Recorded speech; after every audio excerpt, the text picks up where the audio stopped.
Hello, hello.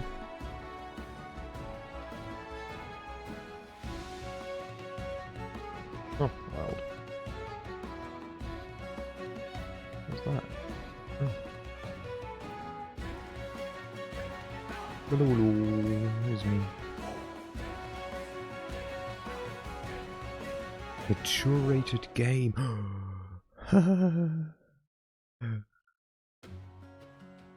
Oh my god, okay, never mind, the game itself is like mature rated. Why? What is it?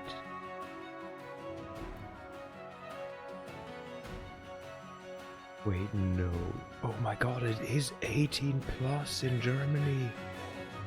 Are you shitting me? No way.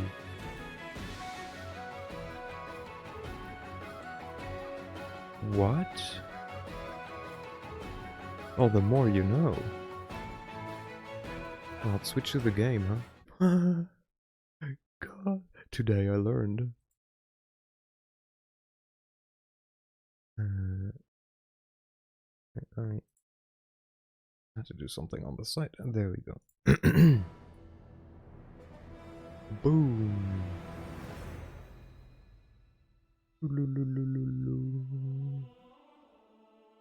Yeah. Let's go. Oh god, yeah, I have to do all the talking now. Because there's Nenio, there's Darren, there's the storyteller. And we have to decide if we want to bring someone else with us. Maybe Nenio for now. I don't know. I love how they just chill next to each other, okay. Oh, and we have to level them up. Okay, I'm gonna actually wait with the leveling up till people are here. Same with the talking, but in the meantime I'm gonna check whether or not I cannot get myself a better... what's it called? Crossbow, or just any weapon, really. You know who's who in the city, maybe you can tell me about Count Arenday. Well, I'll tell you why not. Everyone knows the story, you see, but you could say that I'm the one who found it, in a way. The Arendays are a very wealthy and ancient line, and they hail from the outlying areas of Kenabres. That's where the Arenday family's seat is, along with their ancestral lands. In the past, if Mendev was feuding with Sarkoris, or some clan from there was causing trouble, the Count and Countess Arenday were the ones who would defend the border with their soldiers. The main residence was called Heaven's Edge. It still stands to this day, north of here, on the road towards Dresden. But no one lives there now. Around 10 or so years ago, there was a grand celebration out at the estate. The mother and the guardian of the current count invited the great and the good to celebrate his birthday. And the entire Arenday clan was there, as well as many other nobles. And then, without warning, the demons struck. Clearly, they couldn't ignore such a perfect opportunity to cut down so many Mendev's great dynasties in one fell swoop. There was even a chance that the queen herself would make an appearance. She was related to the count as well. Well, when no news came from the estate, a troop of inquisitors was sent to investigate.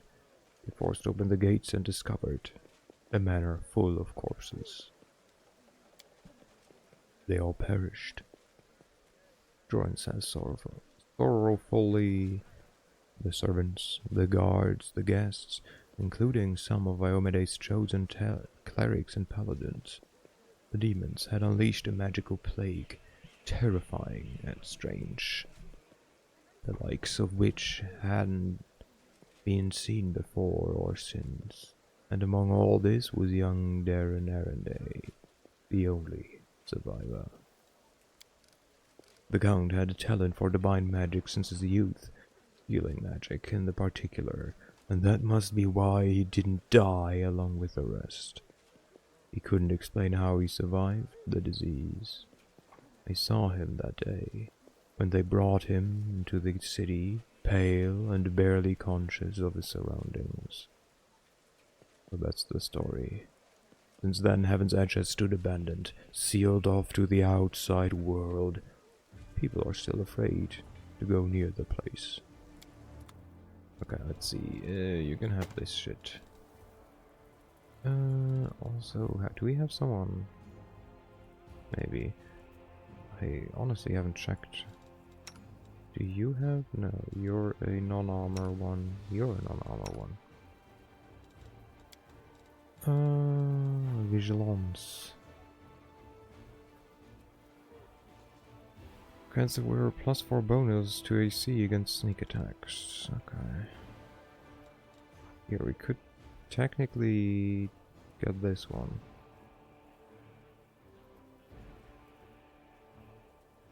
Might be interesting. Or we get the Silver Hawk.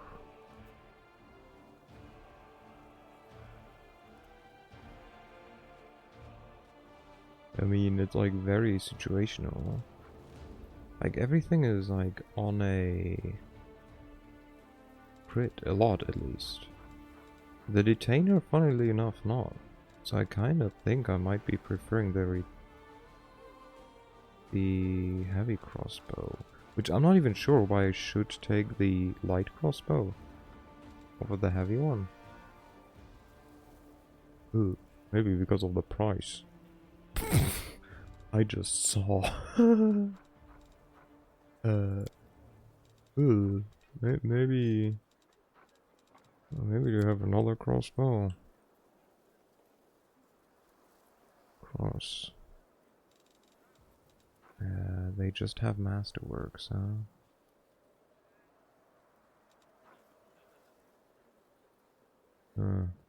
Interesting, but the masterwork heavy is the same as the masterwork light. So I guess we give ourselves the masterwork heavy then. Might as well. And then we also give you this. I don't know if we ever need this. Because when in doubt we can use this one. I guess. Yes. Now he gives me money. Any one of you have a weapon that you really don't really need? Like, do you need a composite longbow? I don't think so.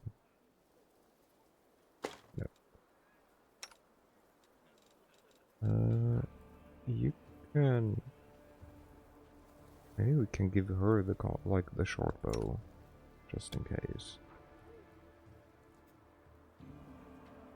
You can have this just because you're like good with it, anyways. And you do not need both of these.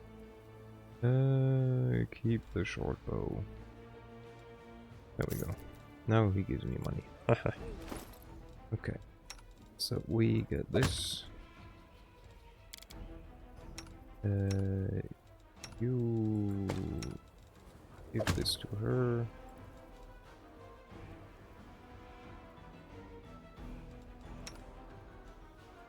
Maybe give it to her instead. She at least has the dex.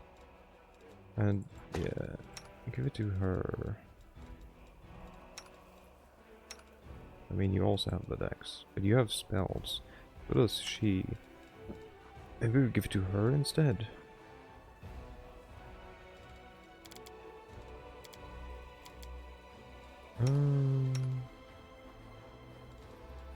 No. Oh, you cannot use short bows. Oh, you can though.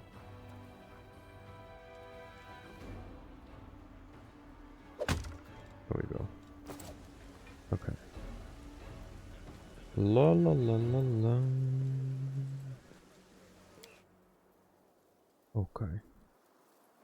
Who do we want to talk with first? Wait, I guess. You still have to fight for 3 minutes. Hello, Lofty. The you is the me. Thank you, Lofty. How is you? So she is still -1 level for a 3 minutes. Jesus Christ.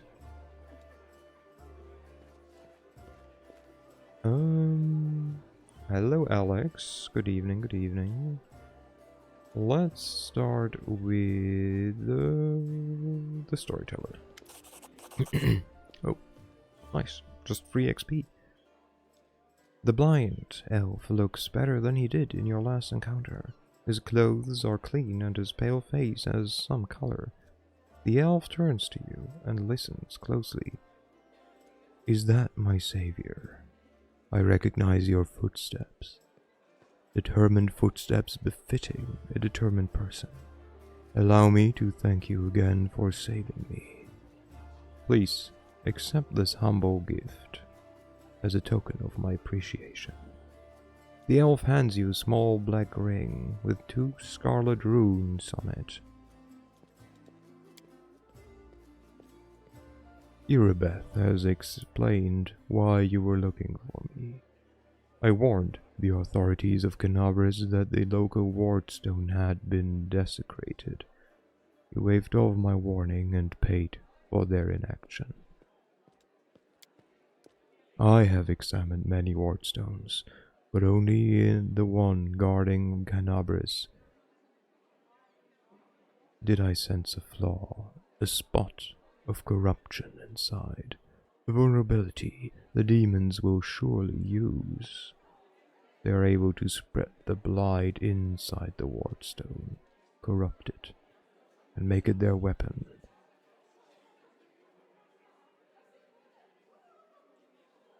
Ursa, I be playing the D&D, so I know what today. Oh my god. Enjoy the D&D solo, but like, I swear to god. Tell me everything after, okay? I will bug you. I'm so happy that you're playing it. I hope you like it. I'm wishing you the best, seriously. Love you lots too. It frightens me to think that it will be capable of. The wardstone must be destroyed. Also, how am I doing today? I'm doing okay. I'm doing, like, decent. I've not slept much, as you might know, like, when I went to bed. And then I had to work a full day. Well, I'm doing okay. I'm doing okay. Jesus, look at all that love in the air.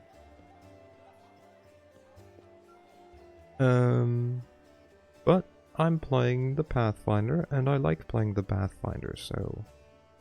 Oh no, the brain not sleep. I mean, the brain did sleep, but like not long enough.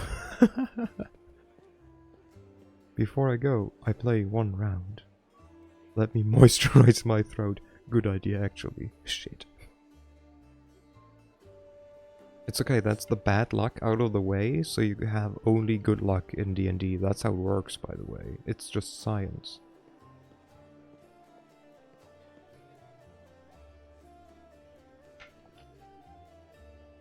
What's so funny about me moisturizing my throat, Lofty?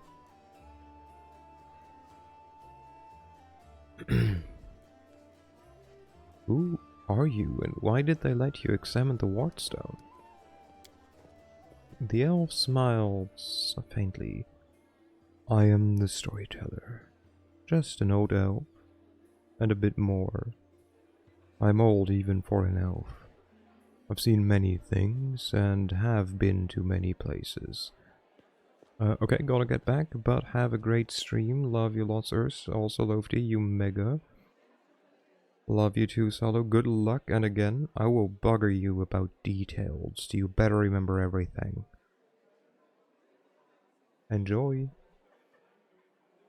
Not so long ago, I witnessed the making of a young kingdom in the Stolen Lands. Led by a remarkable and promising individual.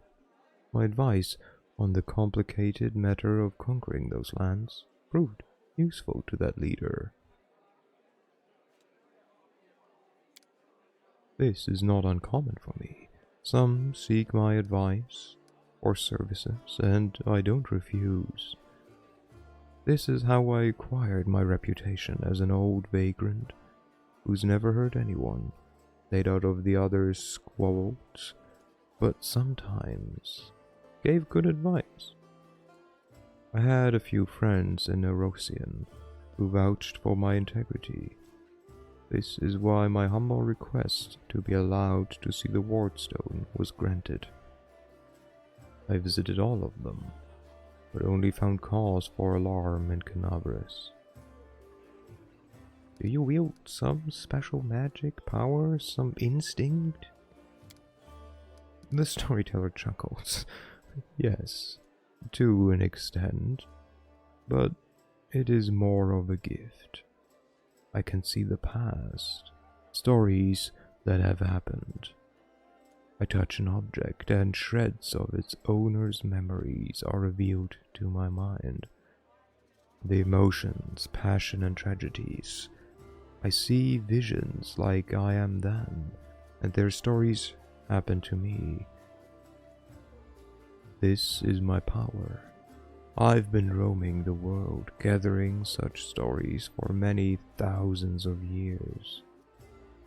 One day, I will gather them all. Oh yeah, he is old. What blight is concealed in the Wardstone? I'm afraid I don't have the answer to your question. To understand the nature of this blight, we need to understand how the Wardstone was created, and it is hidden from me. I can only guess. Have you heard of the Red Morning Massacre? A dreadful morning remembered with fear even by those not yet born at the time. A demoness called Minago invaded the city with a crowd of her followers and started to do what demons do best: kill and desecrate. They say they covered the Wardstone with pieces of dead bodies, splashed it with blood from top to bottom. Could such an abomination darken the radiance of the gift of Iomide herself? The locals think this is impossible, but who knows? It was not the last attack. Many demon leaders brought their unholy forces here, even the terrifying Balor Koramzadeh. Their attacks were rebuffed, but they still reached their targets. I think this is when the seed of corruption was planted in the stone. It wouldn't have grown on its own, but Ascari himself has now come to take advantage of this weakness, to open the abscess that has been festering for years, unnoticed by the people of Kenabres.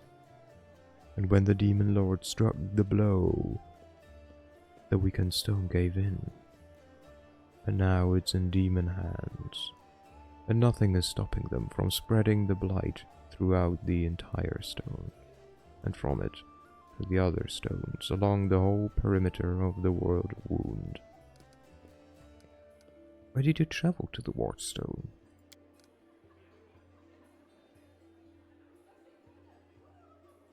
I tried to see their stories. The visions I had when I touched the Wardstone were unclear. I saw hundreds, maybe thousands of different stories at the same time. They followed each other like flashes of lightning. It was impossible to separate them.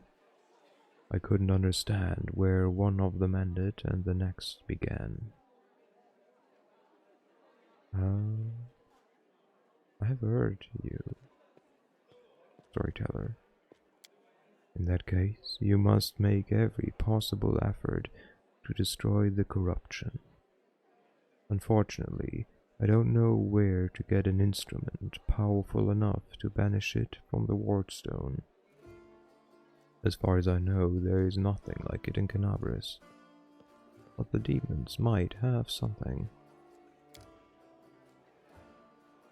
I heard the dying roar of Tyrandaleth, the silver dragon, the protector of the city. At the same time, I felt a wave of unfamiliar power sweep over me, from head to toe. I would advise you to go where Tyrandaleth perished, and search there for something.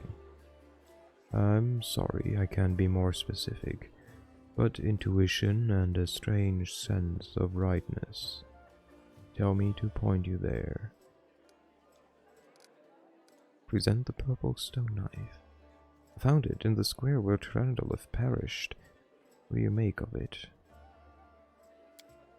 The storyteller reaches out and says softly, "Even from here I can feel strange energies emanating from this object. If you don't mind, I will examine it using my method. I will try to see the past of its owner, their emotions, and shreds of their memories. Maybe it'll help us better understand what we're dealing with." The storyteller touches the knife, his fingers clamping around the hilt with a hungry, masterful grip. His face contorts into an evil grimace, his voice distinguishingly raspy. "Hunger. My many legs bring me into the lair to my mother's feasting hall. Her swollen body overfilled with with food so huge that I have to look at it with all of my eyes at once. On top of her scrawny little head with a long beak that is always yearning for more food." Oh, I accidentally double-clicked, which will happen a bunch of times because for some reason my mouse is like being weird. "You feel feverish, and your chest, where the mysterious wound is concealed, feels hot. Your mind is flooded with a wave of visions that repeat the words of the old elf. Mother greets me with a placid screech. Stupid, greedy wretch, whose only achievement is my birth. A creeping, wingless creature. It's your fault I have no wings. A symbol of greatness, a birthright I should have received from my mighty father. Mother points me to a crowd of whimpering subjects, suggesting I fortify myself with their pathetic flesh. Not today. I summon my spawn and they fly to me, enveloping me in a teeming cloud. Like dark buzzing wings, they unfold behind my back and lift me up. Mother has always been stronger, but she did not expect this. I dive on her and rip her limp, bloated body with my claws. Ichor splatters, the bones burrs on my heels. Sink into her flesh. I clench her pitiful tiny head and tear it off along with the shreds of meat. Victory! I am the strongest. I am the son of my winged father. The elf grimaces with distaste. His voice becomes normal again. Appalling. Stories like that are the most difficult to keep with me. Did this knife truly belong to a demon? Belong to a demon. The storyteller opens his mouth to answer, but a sudden spasm crosses his face. A new vision, a much stronger one, engulfs the old elf. The malevolent undertones vanish from his voice, and it grows more determined and tired. Even looking at the Wardstone is difficult. Despite the corruption nestling in it, it still has an aura of strength. Your fingers clench the stone hilt so tight it hurts. A little spot on the flawless surface of the Wardstone draws your attention. It looks like a butterfly. Corruption in the disguise of something utterly harmless. But it will grow. You swing and stab the butterfly with a knife as hard as you can. Your fingers cramp painfully. A howl invades your ears. Light, white light everywhere. The stone knife falls from the old elf's hand. Out of breath, he drops to his knees. He is trembling, the terror on his face so unlike his usual dignified manner. But what was that? That was not the past. That was something that is yet to happen. Or rather, might happen. One of the roads to the future. In one of the possible futures, this item will help you cleanse the Wardstone. Or to destroy it. You feel a longing to take the stone chisel and plunge it into your chest. Right into the wound that has opened up in it. It is hard to resist this feeling, but at the last moment your self-preservation instinct takes over, and you manage to keep control of your own hand. The old man stands up. He looks completely stunned. Never before has anything like this happened to me. But how? I'm not an oracle or a prophet. Or is this another riddle from the past that has caught up with me? I must find out. Seeing stories that have happened is one thing, but seeing stories that are yet to happen, I don't know why this is happening now, but there is one thing I'm sure of. This is not a coincidence. This is a sign of coming changes. Great changes. I shared your vision, and this knife tempted me. Did you see what I saw? This has never happened before. Could it be the magic of the object that you brought me? I sense dark energies in it that can cloud and charm the mind. Be careful with this item. It may have tried to influence you, but you managed to overcome its power and subdue it. Or perhaps something else happened to us. Something we don't yet understand. Can you see the future? I don't know. Obviously I can, but nothing like this has ever happened to me before. The future never opened its secrets to me like before I met you. Gods, who are you and why have our paths crossed? I feel this is no coincidence. Something momentous is happening. Destiny is pushing us towards something. But what? Questions without answers. I swear, this morning I couldn't have imagined what awaited me. Maybe it's the knife that gives you the power of divination? This knife is a powerful artifact, but I feel that its power is of a different nature. No, I feel the same as I do when I tell the past. This is my gift, but manifested in a completely abnormal way. Is what you saw destined to happen? Oh, the future is not set. It used to be, a long time ago when the god Odin guarded Golarion. but not now.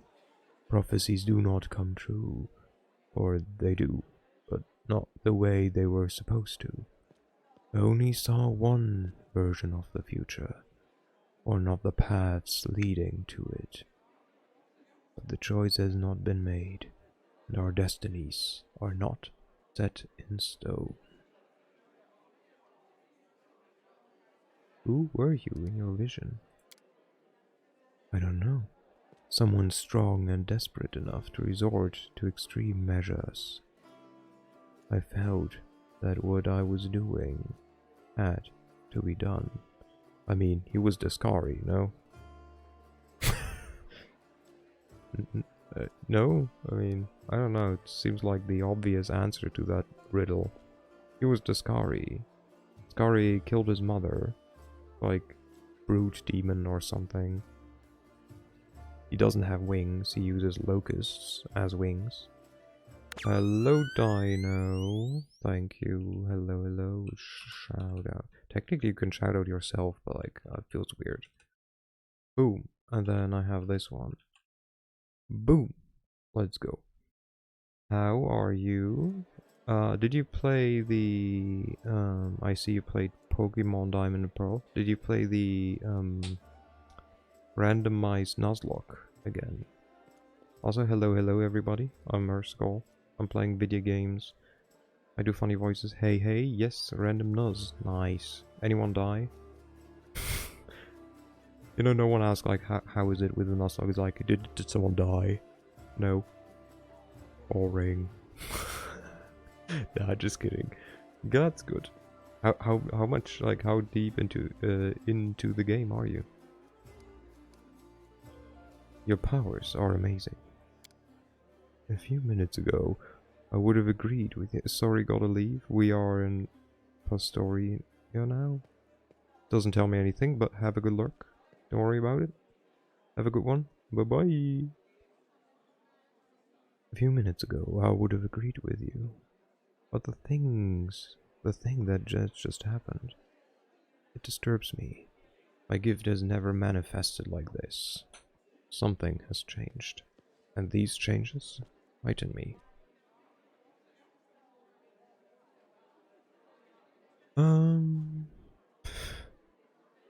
Please examine the items I'm carrying. Perhaps some of them could tell us a story.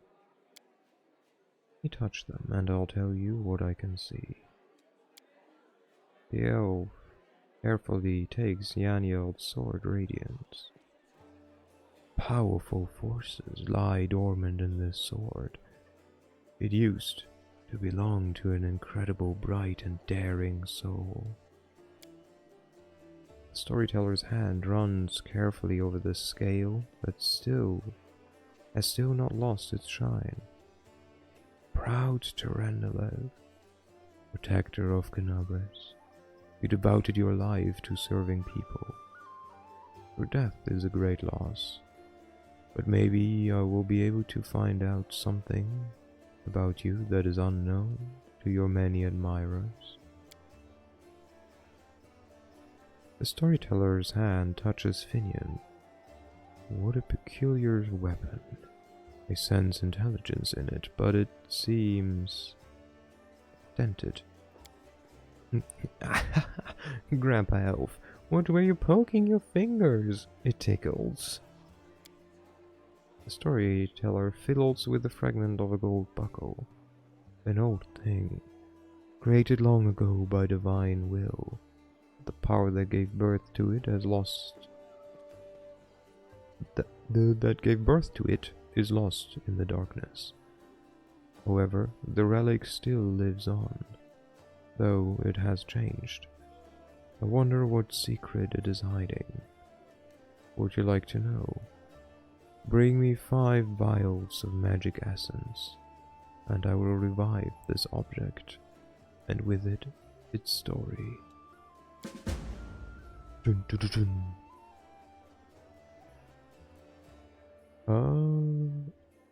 We know about the knife. Oh, like, is this just the same? Tell me about its previous owner. Present the stone knife. Yeah, okay, this is just the same. I thank you for the story. So we know about that. Present radiance.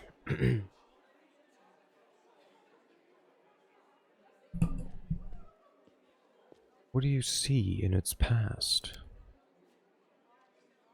The storyteller touches the blade with his fingers. Sadness rings in his voice. Resin is doomed. Demons attacked right when we lost the protection of the Sword of Valor. My city, my bastion of hope. We built you as a symbol that the lands mutilated by the abyss could still be restored to mortals. Now you're perishing, and there's nothing I can do. We retreat. No, we flee. A frightened crowd rushes out into the night through the southern gate. They are chased by the angry howls of demons, killing the last defenders of the citadel. My heart goes out to them, but I'm standing still on the wall. I'm covering the retreat. Demons do not attack. They seethe around you, fall from the sky, strike from all sides at once. They can't be stopped, but they can be distracted. I run to the upper floor of the gate tower. Radiance glows with a golden light in my hand. I permit myself to close my eyes for just one heartbeat.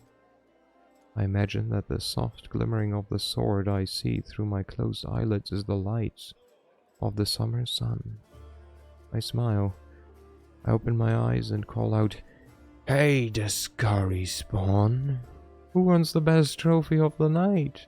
You know my name, Yaniel. You know how many of you I've killed with this very hand?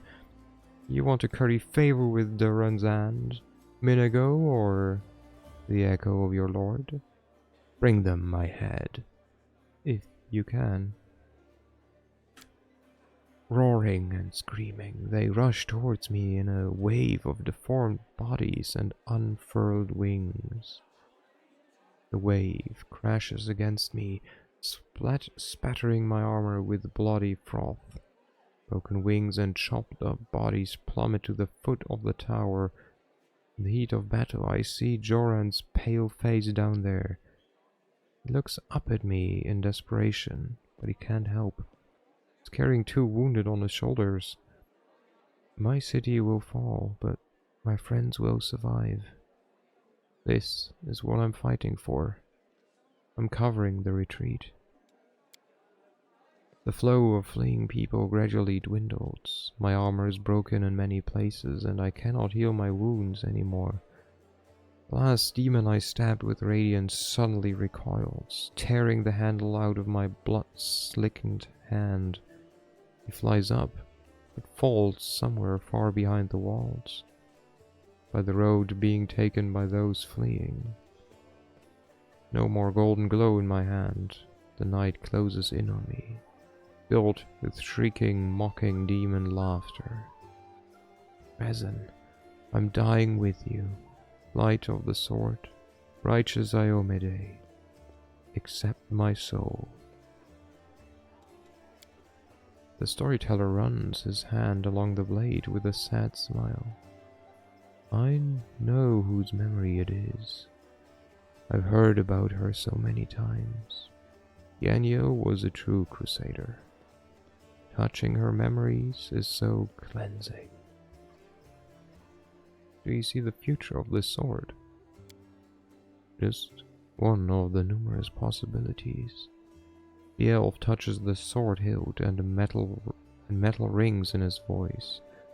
I slide out of the sheath swiftly. I proudly watch the army of warriors led by my lord.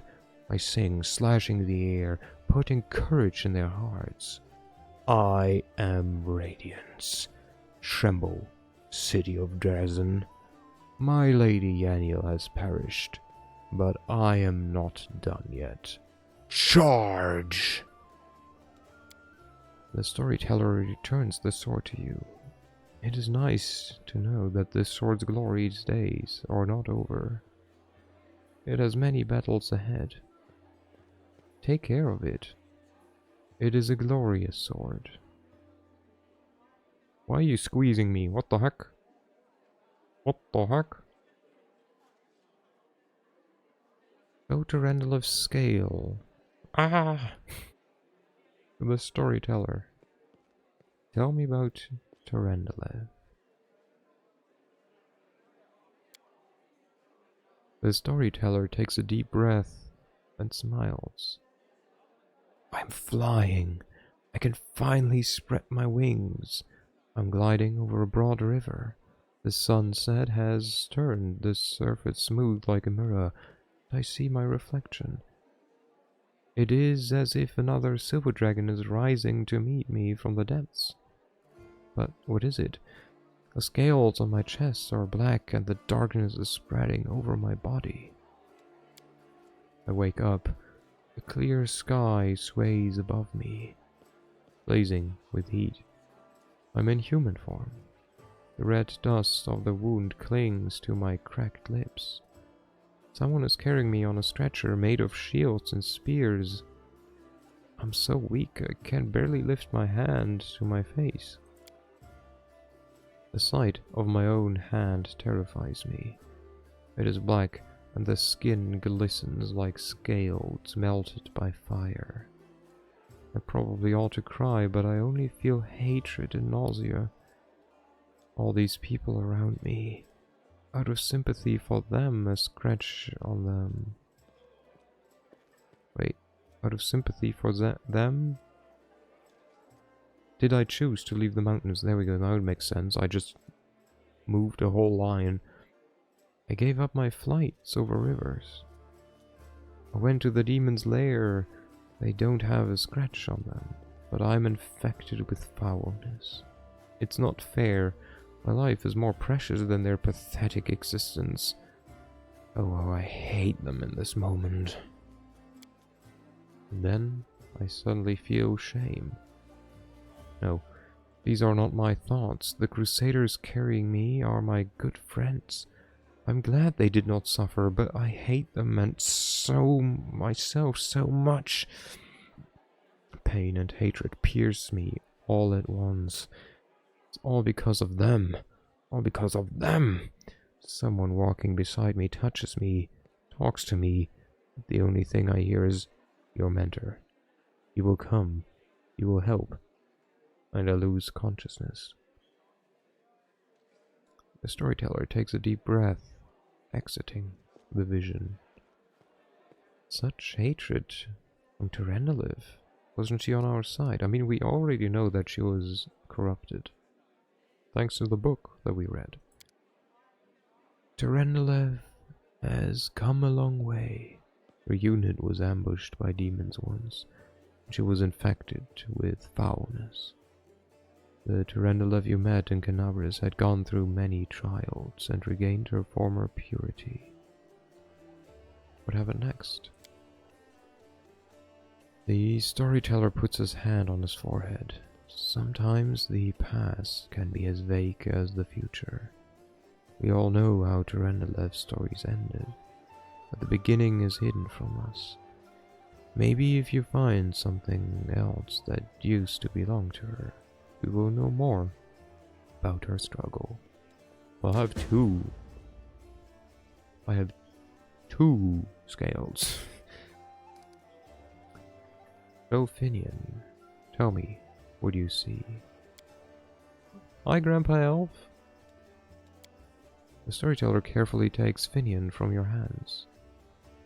Hello, Finian. Closes his eyes and takes a deep breath. His face contorts into a painful grimace. I'm coming to again. How long have I been here? They kept me in a cage for 3 days. I don't know this because... I know this because 3 times the light under the door disappeared for a long time. They chained me to the table and the bladesmith, everyone calls him the bladesmith, he placed a device over a jar, with a jar over me. Hello, Vavsor, how's it going? It feels like I'm being fried. We're just going through storyteller stuff. We learned about the knife. that we have a magic knife that definitely doesn't belong to Descari. We just read the story for the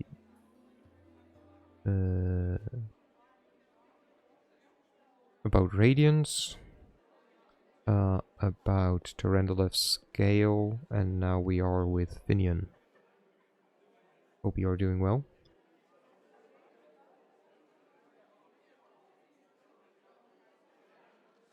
Let's go. At first, I tried to break free, but I got tired. And then I screamed. I see. Thanks for the recap. No problem.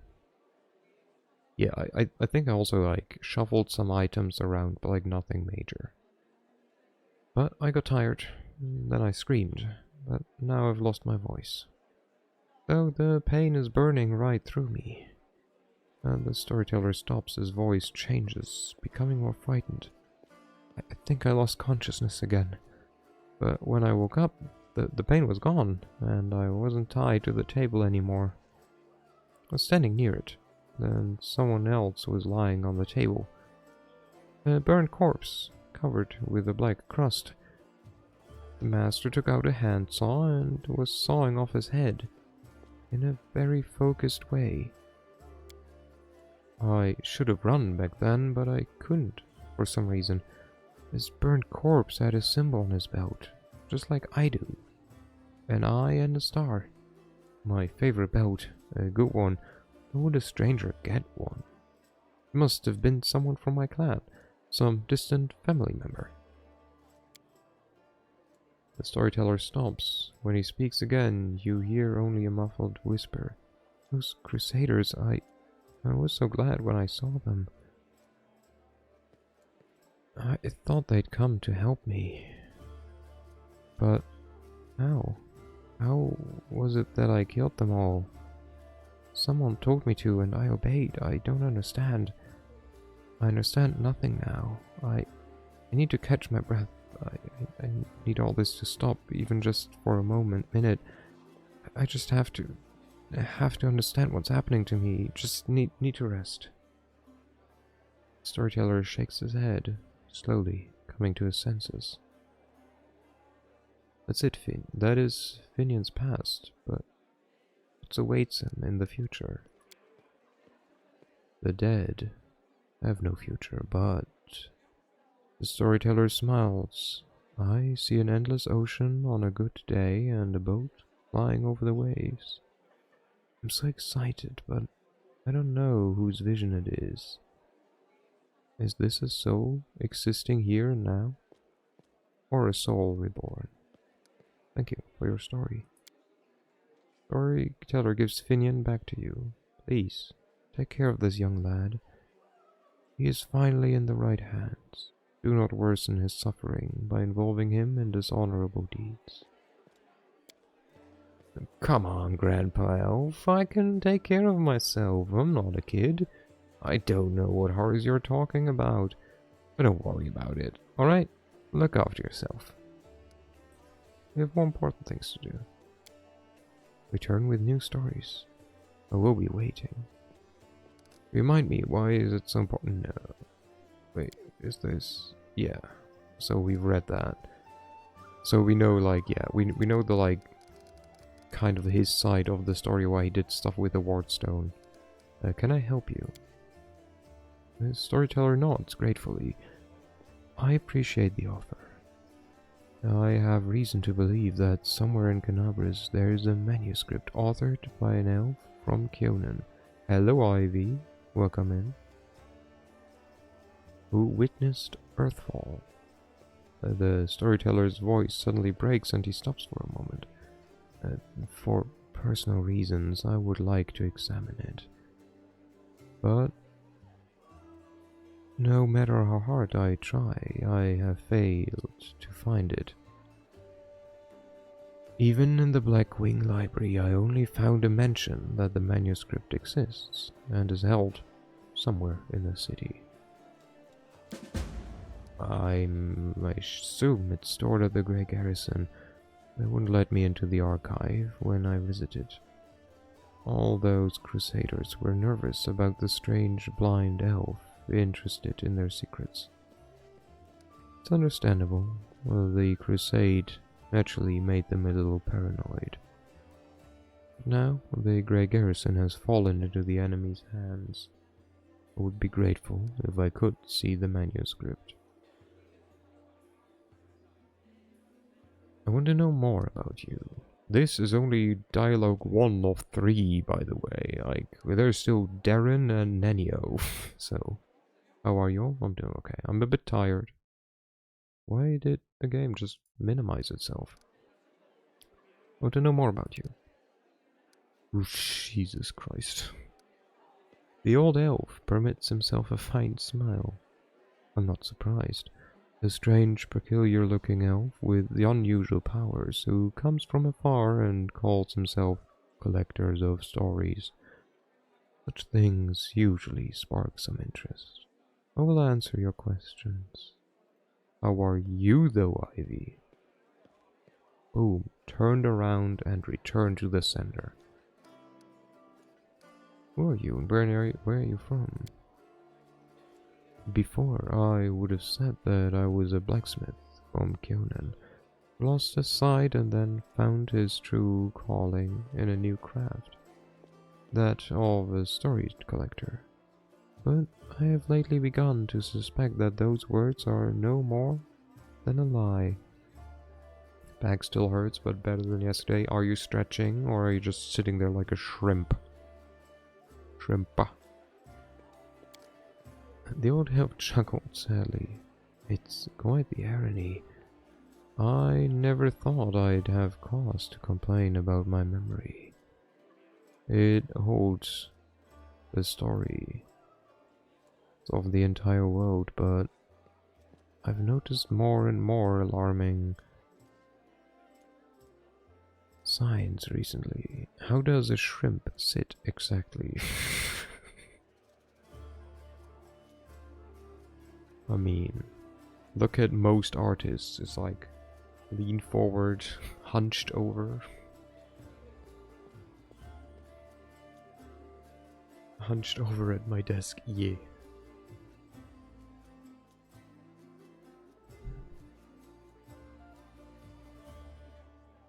I encounter ancient stories and see myself in them. I don't remember those events, but stories cannot lie. So it means that my memory is lying, and I intend to get to the bottom of it. I'm looking for proof that my visions are true, and for the reason why my past has been hidden from me. You look ancient.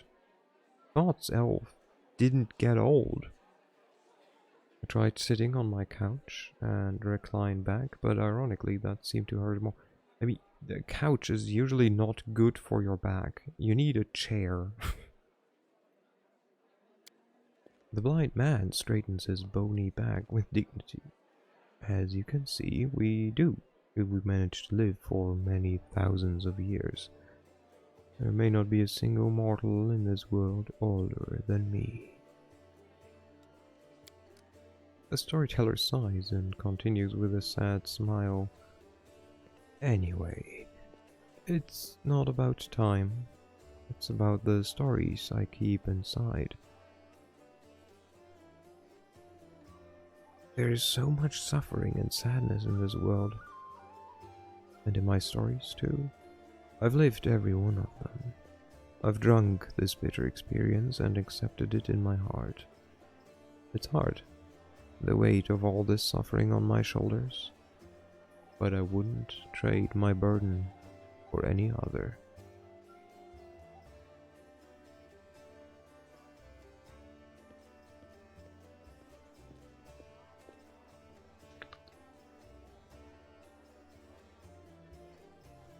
Where did you get your strange powers?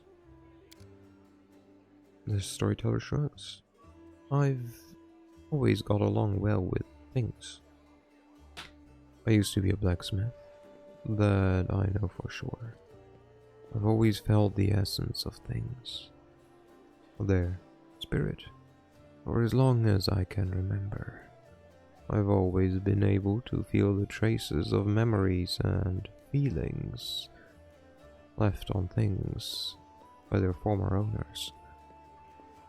I don't know where this gift comes from. Maybe having taken my sight, the gods granted me another sense. How do you see into the future? I cannot say. Such visions are new to me. My instinct has always worked towards the past, not the future.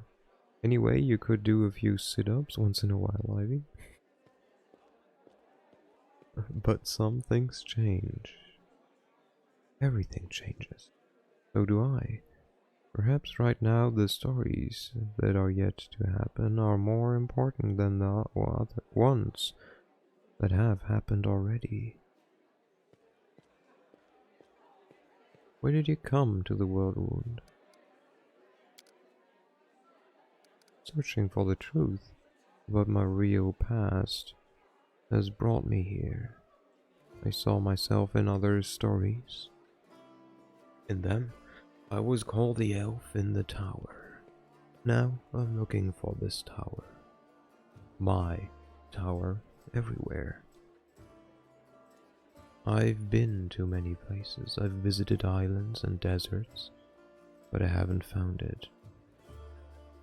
There are very few uncharted territories on my map. The world wound, one of them. I find having strong core muscles is pretty good to prevent gamer posture. Induced back pain, yeah. I mean, also, if you suffer from bad posture and then sit more properly, it will hurt, like in the beginning. It will feel uncomfortable because your body is not used to being, to sitting properly. I had the same when I, switched to a, new and proper, mattress. The first few nights I woke up with back pain because my spine was, being pushed in the right, direction, basically, and position. How do you collect stories? The same way a court philanderer collects his conquests. The way a healer has a personal cemetery of patients he failed to save. The way every person, including you, has a box of secret, most precious experiences deep down in their soul that no one is allowed to touch. I think it's because I was sick and sleeping a lot a day when reclined on the couch when I wasn't. My body is used to me at my PC. Yeah, but speaking from experience, we're not supposed to just sit on the PC, even though I do the same. That's why I got a standing desk, or height changing desk. The world is not made of things, or matter even. It's made of stories. They move from the past to the future, piercing our world at the point of here and now. They give meaning to everything. They are the meaning. They are the meaning, and everything else is only the setting required for stories to exist. Hello, Pete. How's it going? We're speaking with 1,000-year-old elf. Is you, basically, except he's not grumpy. My body rejected me today. Luckily, I have an empty stomach. I don't know if that's so good.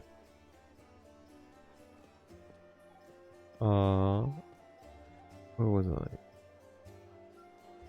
Had to deal with online idiots, so I compensate by going on Twitch so I can be an online idiot. That seems fair, you know? I mean, that makes sense. There's nothing more real and alive than a story, and anything real and alive can die or be destroyed, distorted, forgotten. But as long as I carry these stories with me, they will not be lost. This is why I don't often share my stories. By sharing one with you, I give you the right to tell it to others, to distort and embellish it advertently or inadvertently. How can I be sure you will keep its original purity? Stories travel from one person to another. They change, become distorted, turn into tall tales. This is why I keep my stories to myself. Some asshole made fun of my disabilities, which I found uncalled for. What? That is uncalled for.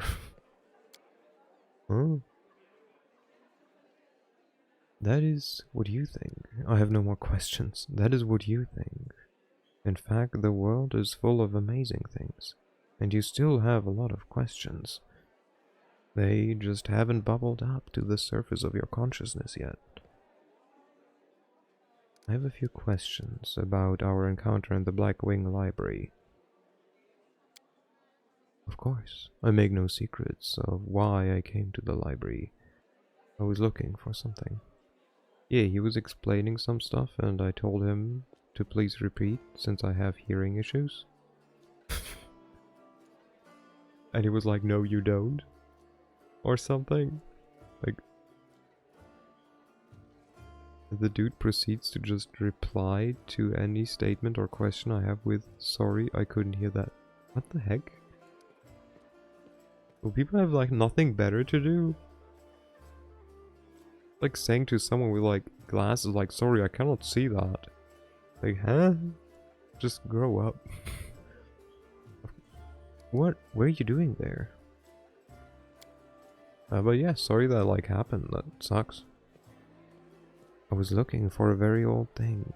Rumor has it, some ancient scroll or a book page about the times of Earthfall was held in Kenabres. According to the legend, it describes the last days of the proud kingdom of Kionan, later abandoned by the elves fleeing Galorian. With someone you met 1 hour ago. It is too early for in-jokes. Yeah. I mean, I know you longer than a minute, and I don't, like, it's not even funny. Anyways, I agree with your option. I don't know. Elves grew older. He does, but also he's like thousands of years old. He's like the old elf. Like, wait, because we can ask him that. It's like, you look ancient. I thought elves didn't get old. He's like, as you can see, we do. If we manage to live for many thousands of years, there may be not a single mortal in this world older than me. So yeah, he's just... Imagine if he was a goblin. Thought they aged like wine. They just reached different stage and then stopped. I mean, no one knows how long goblins can live because they just somehow like implode at some point, like self-immolate basically. Isn't that the like lore about goblins? Like no one knows how old they can actually get. I have the vague hope that the events described in it will shed some light on my past. Somehow, he says, as if he's not aware of goblin lifestyle. Well, somehow was more meant in like in whatever way they can, you know, think of and not think of. Did you find what you were looking for? Alas, no. But I found proof that the book I'm looking for is in Kenabres. Or at least, a part of it. The storyteller shakes his head gloomily. Thank you again. I have to go. I wish you interesting adventures. Do you know our character yet, Pete? We are amazing. We are trustworthy. We are an alchemist reanimator. Meaning we are the necromancer. Wait, you made a new one? I mean, this is the second game. This is a different game from Kingmaker. This is Wrath of the Righteous. So, yeah, I did.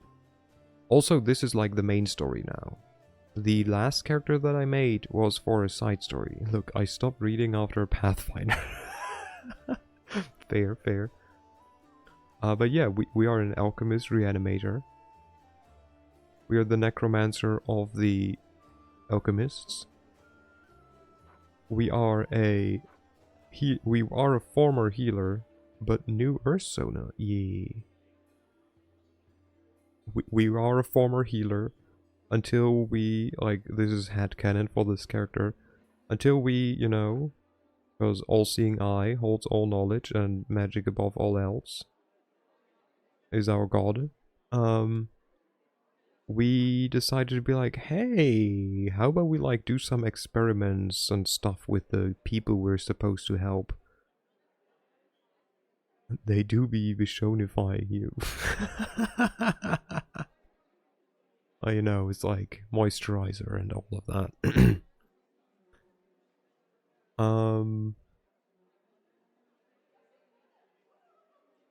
And now we travel the world because we got kicked out, or more probably like, not even kicked out, we're probably like had to flee. To not get like, instantly get like burned on the pyre. And what do we have? We're smart. Like, that's our main point. We're smart. It also shows in our skills. Smart, smart, smart, smart, smart. Being able to see things. And we're trickery because you have to get somehow into that. I noticed you put points in ethics. I don't know if I've done anything lawful so far. Oh yeah. Oh, do you mean athletics? Or do you mean my alignment? Oh yeah, we're probably more like leaning towards like chaotic neutral or like lawful evil, neutral evil. Looking at those skills, there is no ethics. I mean, there is indeed no ethics. Science knows no ethics for this one.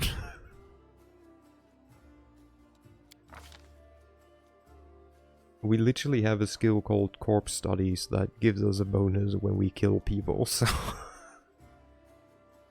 This was a triumph. Yep. But yeah. Our party currently, I don't know if you know the game, we have Ember. She's a younger elf. She's a witch. She is very... she is nice. She's very cute.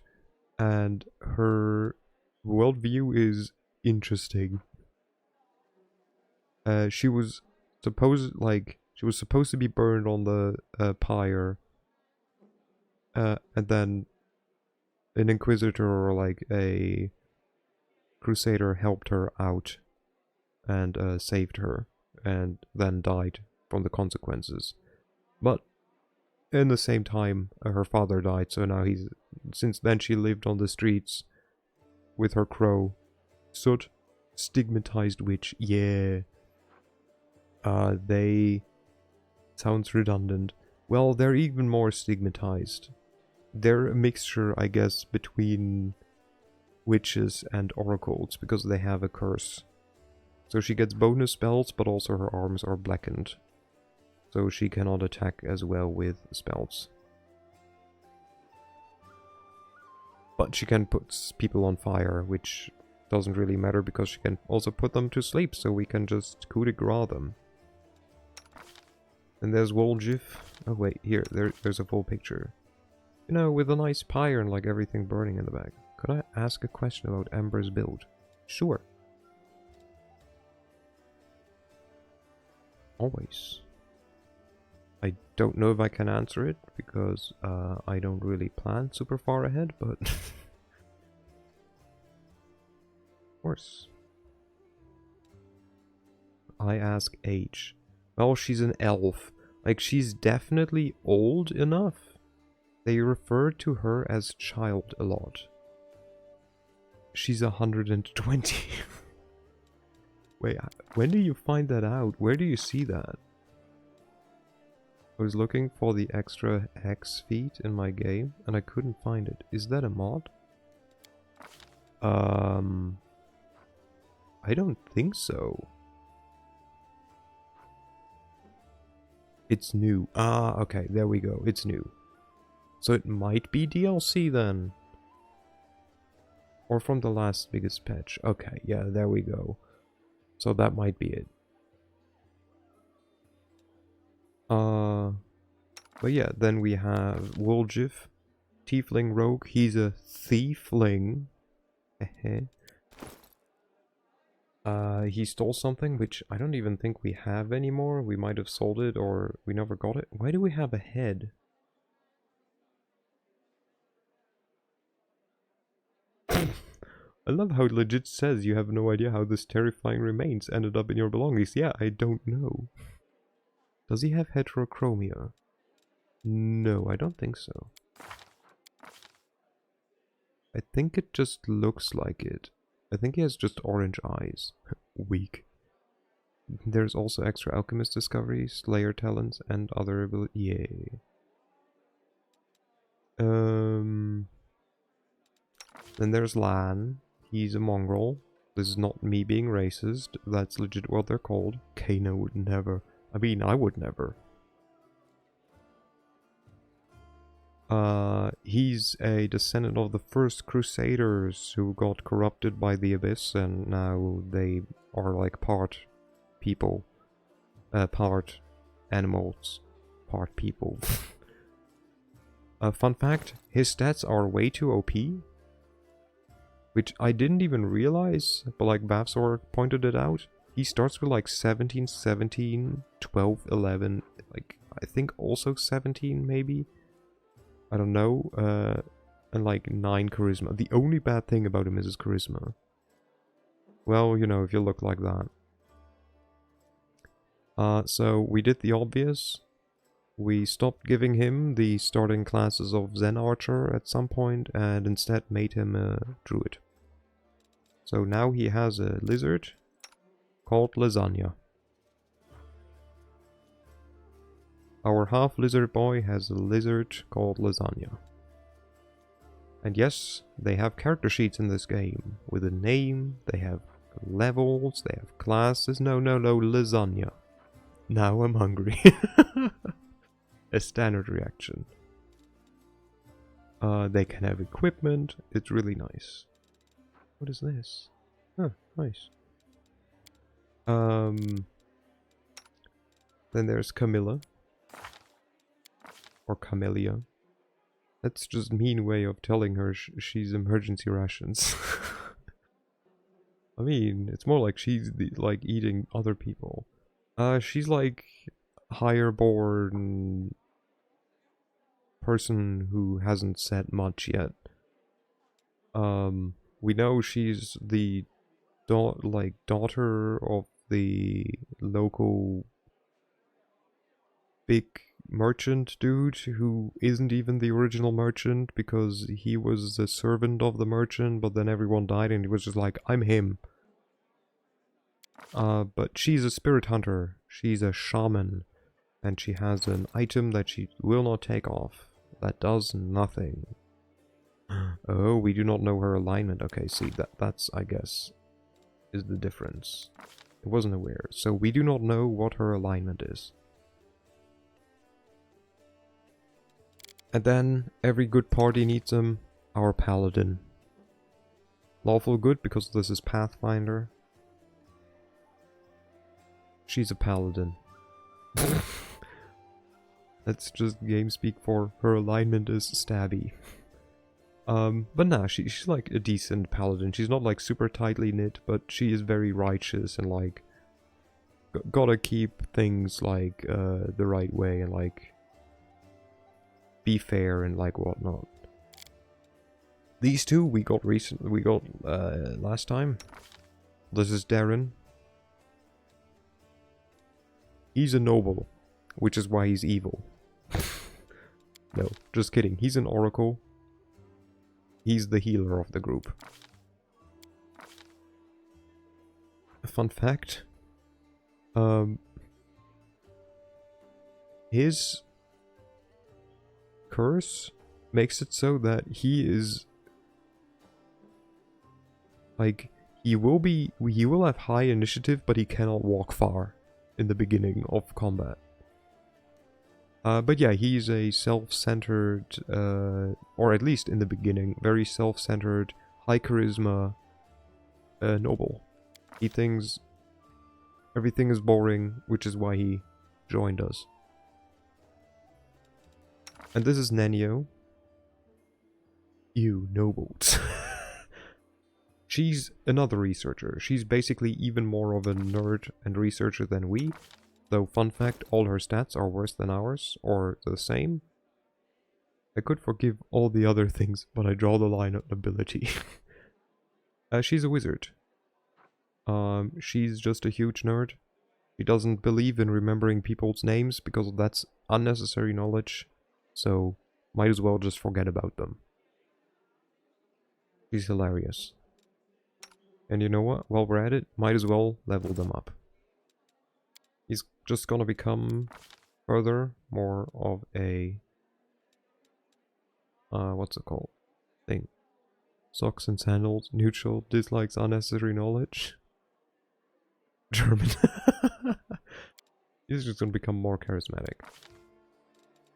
He can have this. You do not need any of this. But you have nothing else. Well, that sucks. I guess he gets to have a little bit of this. Then let's see, what kind of spells do we give him? He's more a buffer. Hello, fairy. Hello, hello. Oh, it's Ursicle. Oh, it's fairy. How's it going? It is indeed me. We give him this. Well, no. Oh god, he only gets one spell? Shit. At the moment. Oracle's Burden, what's that? Okay. Just for a minute. Do you make them... So they would become staggered for the first round. I feel this is more important if you have like a better thing. He gets all the heal spells for free, but a bunch of the restoration. Yeah. It's more like I'm looking at like buffs and like, this is early level, so all buffs kind of suck. Maybe a line weapon might not be bad. But I still feel protection from alignment, because if anything he might replace Camellia? Maybe. I don't know yet. More. Yep. Perfect. I mean, you're a healer. You don't need really point blank shot. What? Channel? Yeah, you got like all the channel stuff. Could make him even faster and give him like... Where is it? I don't know. Improves initiative. Just make him go even earlier.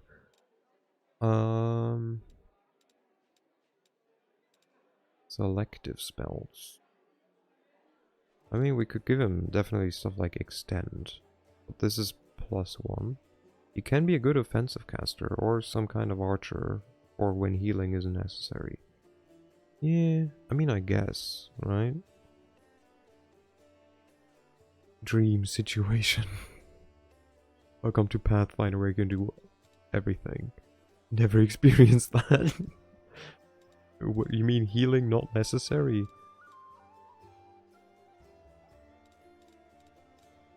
Not having to heal. Yeah, just imagine. I mean, I guess we can give him... He will probably get some spells, so point blank might as well, and then he will get precise shot. It's just kind of needed for everyone that gets a spell at some point. And he will have the things... Just doesn't have like much damaging spells, right? At least not early on. Let's see. Could give him command, maybe. Remove fear. Also Camellia. You know what? Remove fear. Might as well. Like, buff's always good.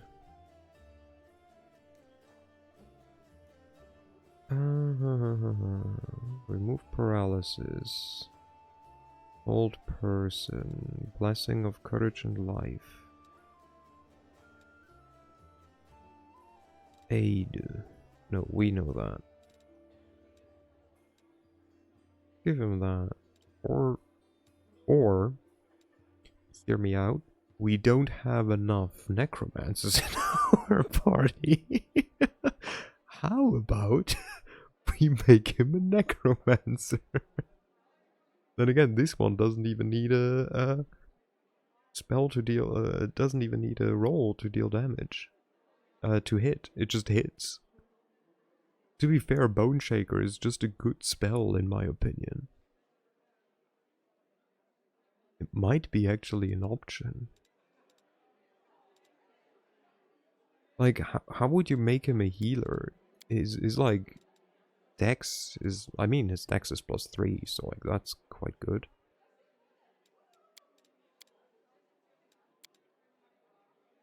I feel that's like not enough. Quite.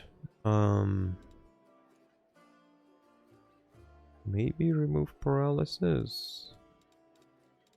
Or one of them. Against fear. Rising blood. +1 moral bonus on saving throws against fear and death effects. At any time, spells effect cartridges. Okay, they can just heal themselves. Give them Arrow of Law. I mean, we will fight demons. So that would kind of make sense, no? And it is like at least an attack roll. Ranged touch attack. Touch always useful because it's the lowest AC you can get. Sure. Let's give him Arrow of Law just so he can do something. That was him, and then Nenio. Scroll Savant. I don't know if at some point you're supposed to get like Lore Master. Maybe? What do they get? What do they get? Wait. Lore spellbook selection. Okay. Secret. At first level and every 2 levels higher than first, the Lore Master chooses one secret from the following list. You can choose the same secret twice. Lore Master is when you're such a nerd you can learn anything you want from any class, apparently. They just get stuff, okay. It's half of his level to all lore and knowledge skill checks. Greater lore. Examines a magic item. Okay. It is very strong. Well, it's in the future. Because as one of the following, it needs like, what, 2 feats? I don't know. Isn't there also a... Oh no, I think that's just a subclass of the wizard that is like a very specialized wizard. I don't know, maybe we'll consider it, but for now, you can get one more dex just to have it on 16, maybe? Or do we just want to make you smarter? We'll just make you smarter. It's fine. We'll find something to up your dex.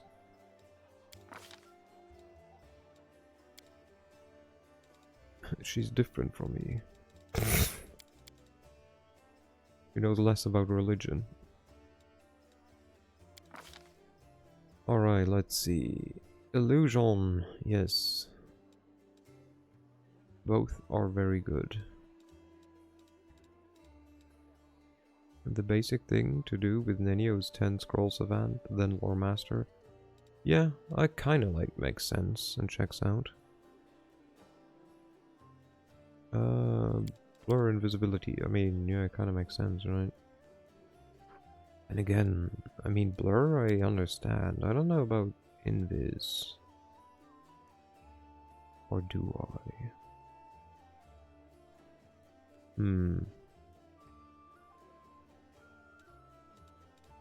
Because right now, she doesn't have anything really to do damage now. The color spray is nice, but... Huh. You know what? Sure, I don't care. She's not here for damage. She's not. What then? For entertainment? I mean, I know that I love to create pit with her, I think. Bam. More scroll savant. But like, to be fair, if I want her to be a lore master by level 10, I need to start giving her feats now. I mean, you can build damage if you want. She's a full caster. It's gonna be at least okay. Yeah, I mean, I don't know. She's like an illusionist, so they are weird anyways, no? Vampire showing red, anything blind. It's like a different type of... but yeah, I will have to give her... If I want her to be a lore master... No, I can start next level. I can give her greater spell focus. And then give her like level 7 empower or skill focus. Yeah. Let's give her a greater spell focus for now, an illusion. Just so she can mess more with people.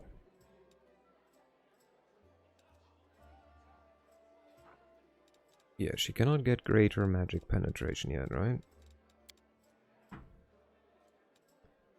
she could. I mean... That's a difficult one. Technically, this is probably better. Yeah, going illusion is very good.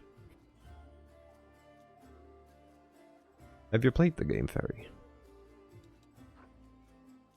I'll stay with greater focus. Sure. I like just going for the Phantasmal Killer is very strong. I mean, yeah. Ooh, haste. Gotta love haste. It's like the instant choice. I've gotten to the beginning of Act 4. Nice. I don't know how far I've gotten when I played in early access. But yeah, haste, displacement, both quite useful. Boom! Then we could technically teach her some stuff.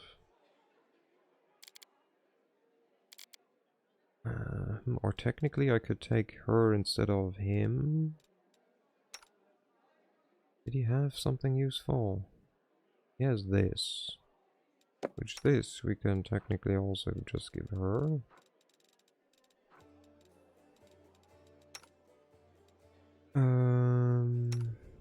Do we want to have him with us? Wait, can you wear armor?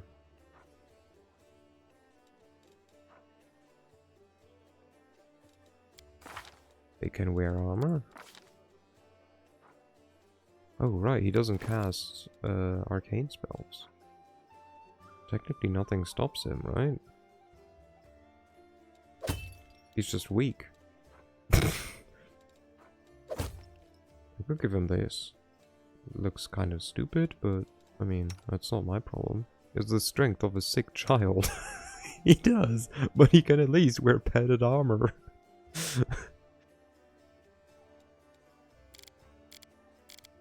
Okay. Let's speak with him after we gave him the thing. The Defender's Heart is a splendid choice for a Crusader's outpost. The very sight of these walls bring back fond memories of drinks and travel. The drinks were really good, by the way. He had like even more of a snobby voice. God, I forgot the voice that like they gave him. I ask you a few personal questions. You can try. I've heard stories about the tragedy that befell your family. I hope you don't feel obliged to offer me your insincere condolences on this unfortunate occasion. My whole family, my entire noble line, they all died, and demons are to blame. It's not like I actually loved any of my relatives except for my mother. But what's gone is gone. The family crypts are full of corpses, all covered in dust and the shadows of the past. What do you cherish most in life? There are far too many things that I cherish to fit them all into a single conversation. Believe it or not, I might be one of the most life-loving people you've ever known. Darren smiles. His eyes are gleaming with something different from his unusual impudence. Irony. There's a dreamy air about him all of a sudden. I rarely meet anyone who embraces the joys of living as enthusiastically as myself. There are so many exciting and beautiful things in the world. It should be illegal to waste your time on anything you do not enjoy. And I'm not afraid to repeat that to anyone's face. Should it be the Skari or his demonic herd, or Armide, the Lifebringer herself? What do you hate the most? The feeling of helplessness, the lack of control over my own life. Darren replies without thinking, then he adds, with obvious sarcasm, and onion rings, of course. I'd murder the person who came up with those abominations. Onion rings are great. Hello bears, hello hello. You don't seem especially keen on helping people, but you know of healing. Your knowledge of healing is truly impressive. What prompted your interest in that? If you really want to try out everything life has to offer, you also have to understand how to deal with the consequences. And I'm not talking about a simple hangover, mind you. Do you have any good stories about your past exploits? I've got plenty, but I have to warn you that even the most outrageous debauchery sounds far less thrilling when you were not the one doing the debauchering. Still, since you ask, I suppose the worst mess I've ever gotten myself into was when I staged my own kidnapping. I was once in correspondence with one of the Riverland nobles, the young Lord Lebeda, and he told me about his days as a hostage to a group of bandits. This made me wonder what it would be like, and I thought that it might be fun to set up a little experiment. I engineered my own kidnapping by a certain gang through a chain of intermediaries, and hired actors. Those fellows took the job very seriously. They caught me by surprise, killed my 2 bodyguards, and even tied me up. Of course, the whole thing seemed preposterous now, but it seemed like an ingenious idea at the time. The employers had told the kidnappers that they were to keep me safe and sound, and another group of mercenaries in disguise was watching the spectacle from afar, ready to interfere in case anything went wrong. It turned out to be a terrible idea nonetheless.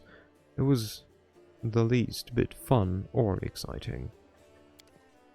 Sure, those bandits had been unable to torture or hurt me physically in any way, but they had plenty of other non-invasive methods of humiliation in their arsenal. And taking almost all of your clothes off and splashing ice-cold water all over you, for example. Ugh. I can't even remember if I said anything truly offensive to provoke them, even though I initially planned to let them go after the ransom. Their overly emotional reactions made me change my mind. I told my mercenaries to hang them all on the spot. I suppose the whole ordeal taught me a valuable lesson, which is that I'm not built for hardships and trials. Wait, you told me that a couple of your bodyguards died during the staged kidnapping? Does it mean 2 innocent people lost their lives so that you could have a bit of fun? Yeah, we don't care about that.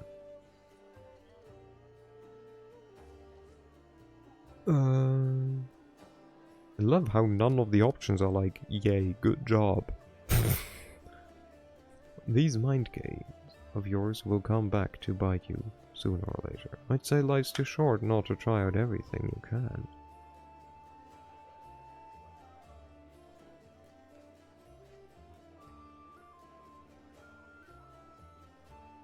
Not someone to judge people.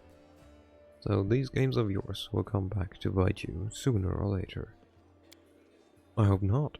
I enjoy myself, I enjoy my life, and I'd like to keep this going for as long as possible. So, that was a stupid story, and now I tell you a truly brilliant one. Prelate Horun has always strictly prohibited any public celebrations in Kenabres, and he always picked on me for my lack of respect for the fallen and whatnot. His grumbling annoyed me so much that one day I drove 4 barges into the city harbor and set up a celebration on their decks. The ships on the river didn't fall under the prelate's jurisdiction, and you see, and so all he could do was snarl at me from the embarkment.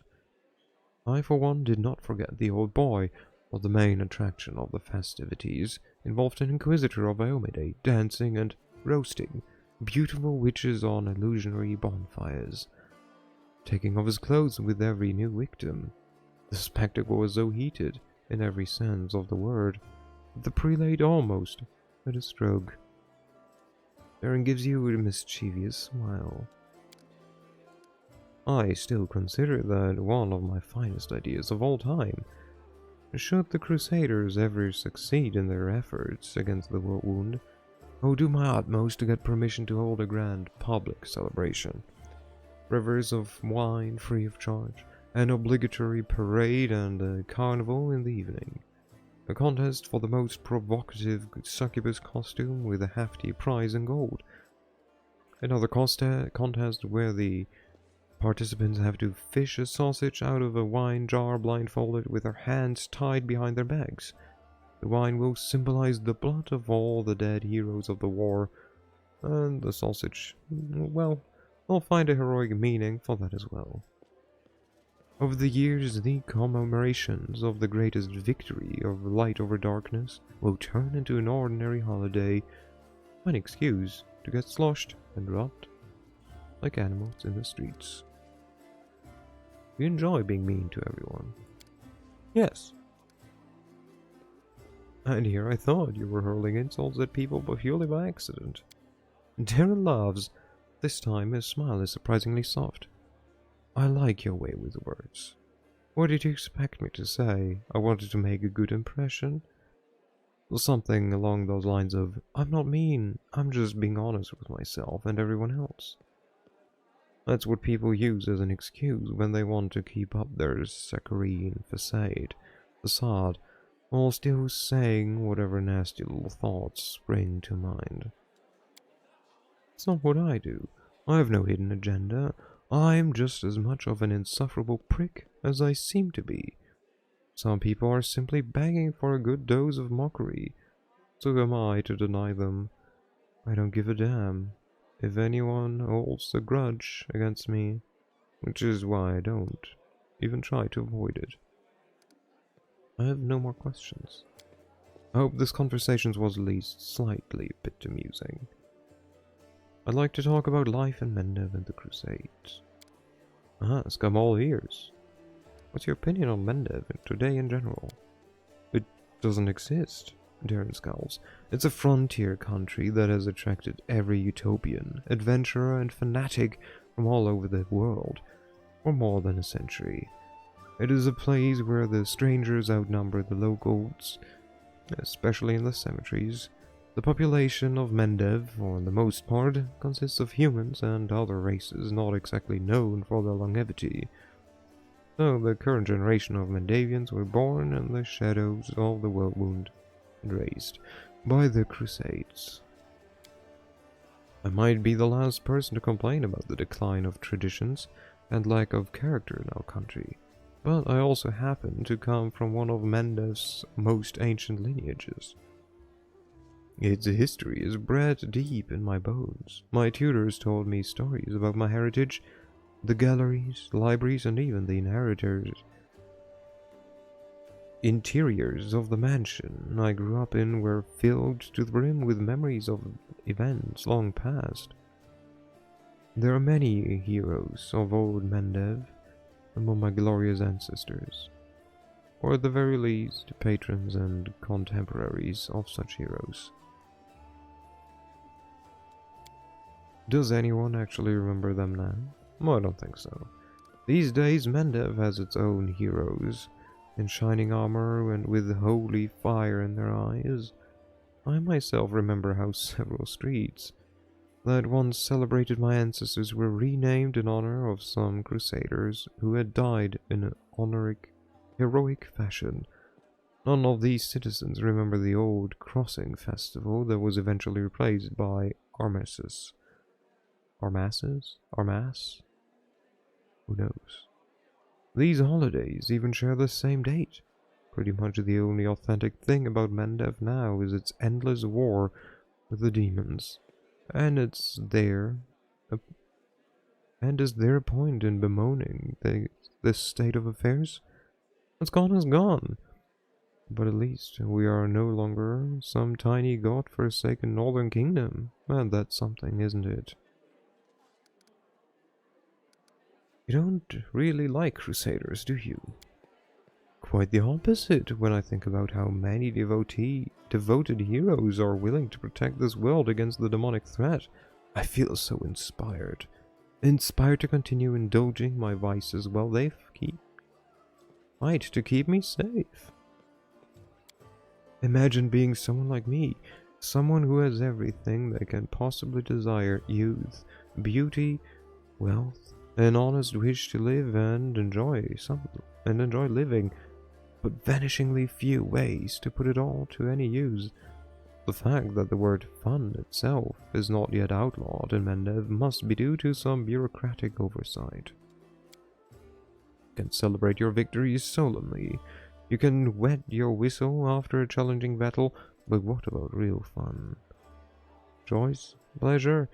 I can't remember a single evening at court without someone chastening me for my banquets, my lovers and mistresses, my luxuriant clothes, my everything. It would have been a lot easier to tolerate all those hypocrites if they took a break once in a while. Instead, there was a constant fuss about how I wasn't doing anything for the greater good, and how I only brought shame to my royal cousin. What do you think of our enemies? Do you mean the demons themselves or their followers? The former deserves to be cleansed with the heavenly fire for their unholy origin alone, and the latter for their idiocy. I don't understand why a sane person would submit themselves to the Skari or Cabriri. Alright, Lady Nocticula almost seems like a bearable enough mistress, and there are so many other cultists. They've tried to recruit me twice already. I'm not even that old. First, a very pretty tiefling girl tried to seduce me, then they came with promises of Lord Baphomet, endless boons. I still wonder what exactly the old hornhead could offer me that I don't already have. You know what I've been thinking? Every shopkeeper knows this trick. An enticing offer along the lines of 1 in every 100 buns from my bakery contains a silver coin. And of course, I hired actress to make a memorable show of finding said coin in her sweet roll. And there you have it. Hundreds of gullible fools storm the shop, hoping to win a prize for themselves. I think the infamous Zuri Luvarlish was such an actress of the Lords of the Abyss, a pretty Sarkorian witch who became the uncrowned queen of the world wound, waiting upon hand and foot by demon lords. Only instead of visiting a bakery, the gullible fools rush to join the cultists. We have an army of unbelievably powerful supernatural invaders from another dimension, hell-bent on destruction and domination. And what do these fools do? They serve themselves willingly as pawns and lackeys, hoping against hope that someday their masters will notice them. You won't believe how delighted I am to be so vain and self-absorbed. These sins protect me against demonic temptation better than any virtue. I can't think of anything else at the moment. Wonderful. What made you join my party after all? You mean, instead of carousing far away from Kenabres with a small army of mercenaries to protect me? I will get to that. You see, when you appeared at my door out of nowhere, awash with bravery and heroism, and started tossing demons around like ragdolls, I thought that your company might be more exciting than my usual crowd of sycophantic hanger-ons. You seemed incompetent. Tossing demons around like ragdolls? I mean, apparently we do that. He seemed competent and mysterious at the same time. He must have been really stoned. Maybe he saw like one of my bombs fly around. He was like, oh yeah, it must be a small demon. So, I decided that a little demon hunting wouldn't hurt, especially with such an intriguing entourage. The party had been growing staler with every passing second anyway. I remember a lot of unsuccessful attempts at poking Sheer with a stick. Shh, he wasn't looking. And needless to say, I'm not here for long. I shall return to the capital or even one of my country estates as soon as we reclaim the city. Crusades bellowing commanders, row upon row of identical tens. This is not the life for me, but I will certainly remember you and our adventures together for a week or perhaps even longer than that. I should go. Goodbye! Whew. One last person. Let's go. Nenio. Boy, I am pleased with you. I asked you to bring me to safety and that's exactly what you did. Indeed, having a follower to aid me is most efficient and frankly pleasing. With you on hand I shall conquer new horizons, plumb the depths of knowledge hitherto unknown, and scale the dizzying heights of future discoveries. Nenio stops to catch her breath. What I mean is, I'd like to express my deepest gratitude. I foresee immense potential in our future cooperation. Happy to help. Hand in hand, we will unravel the greatest mysteries inaccessible to the minds of ordinary people. Just imagine it. I leading the way proudly, staring into the face of the gods themselves, and you, my loyal follower, walking behind me every step of the way, writing down my deepest thoughts and admiring the profundity of my intellect. If we hold hands, you wouldn't be able to go in front of me and lead the way.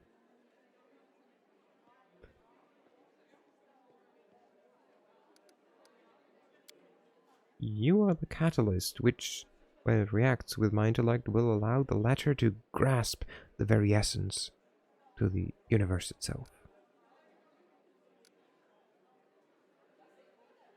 Do you always express your delight so effusively? Huh? What? Will you? Daniel stares at you for a while, bewilderment in her eyes. But then it is replaced by recognition. Oh yes, my new follower. So what I'm supposed to do? Yes, I must provide some verbal encouragement for your as yet modest achievements, and try to induce you to strive for more such encouragement. That is the principle that underpins any training. Frowns, but only for an instant. Ah, I see. Your modest nature was unsettled by the overabundance of my gratitude. I do apologize for putting you in such an awkward position. I will never praise you again, unless I forget. But let's get back to the business at hand. Your new assignment will be to take me to the inconspicuous ruins that are located in an even more inconspicuous valley, lying between Kenabres and Dresden, as soon as it's reasonably practicable. I'll mark the place on your map with a large red cross so you don't forget. What's so special about these ruins? I'm glad you asked. This is my greatest hypothesis, my greatest project, and I won't pass up the opportunity to share it with you, because you are my most loyal follower, and you are worthy of possessing such knowledge. Nanny rubs her nose. And also because you are the first person to ever ask me about it. Some time ago, I was walking around the border of the world wound, and I met a strange person who was wearing a frayed grey robe, and his face was hidden behind an odd white mask. Of course, I didn't miss the opportunity to ask him about the reasons for his absurd appearance, and do you know what he said to me? He said, "I'm the answer, but what is the question?" Then he walked off in the direction of the world wound. The next day, I had already forgotten about the first encounter. I had another similar encounter. This time I met an elven woman, judging by the pointy ears sticking out from behind the mask. "I am the answer, but what is the question?" she said before taking off towards the world wound. Then I realized everything became clear to me. I know a mystery when I see one. Consider this one of my myriad talents. Nenio rubs the tip of her nose. After all these geysers were simply on their way to a costume party, were they? After examining several maps, I determined that they were all heading in one direction. To a place not far from Kenabres, a place which is marked as Nameless Ruins, even on ancient Sarkorian maps. That's where I need to go. Unraveling the secret of that place will be my greatest discovery. It will secure my place in history, or perhaps even in legend. How do you know where we have to go? Do you know how to find a beehive in a forest? You need to catch 2 bees, set them free in 2 different locations of the forest, and remember the direction they fly in. Then you take a map and draw lines showing the bees' routes. The place where the lines intersect will mark the location of the beehive. Fascinating, yes? By the way, forest bees do not make any honey. Then you sighs. I used the beehive principle here too. For a couple of months I tracked the strange people in the mask and observed the direction in which they were traveling. I collected the coordinates and mapped their estimated routes and made the discovery. All the routes intersected at the Nameless Ruins not far from Kenabres. What do you expect to find there? I haven't the slightest idea. If I knew what was hidden there, I wouldn't be so eager to go. She's kind of right. The ruins aren't far from Kenabres. You could easily get there all by yourself. Why do you need me? Nenio's eyes seem ready to pop out of their sockets of surprise. Don't you see? It's a legendary secret place. Who knows what may happen to me after I lift the veil and uncover the workings of the universe. My mortal body may be unable to contain all that knowledge, or perhaps I will ascend and become equal to the gods themselves. I need you to write down everything that happens and report my fate to the interested parties in Absalom. And don't forget to praise me as I deserve while you're there. You know, these ruins might just turn out to be just that. Ruins? Hydrate? Thank you.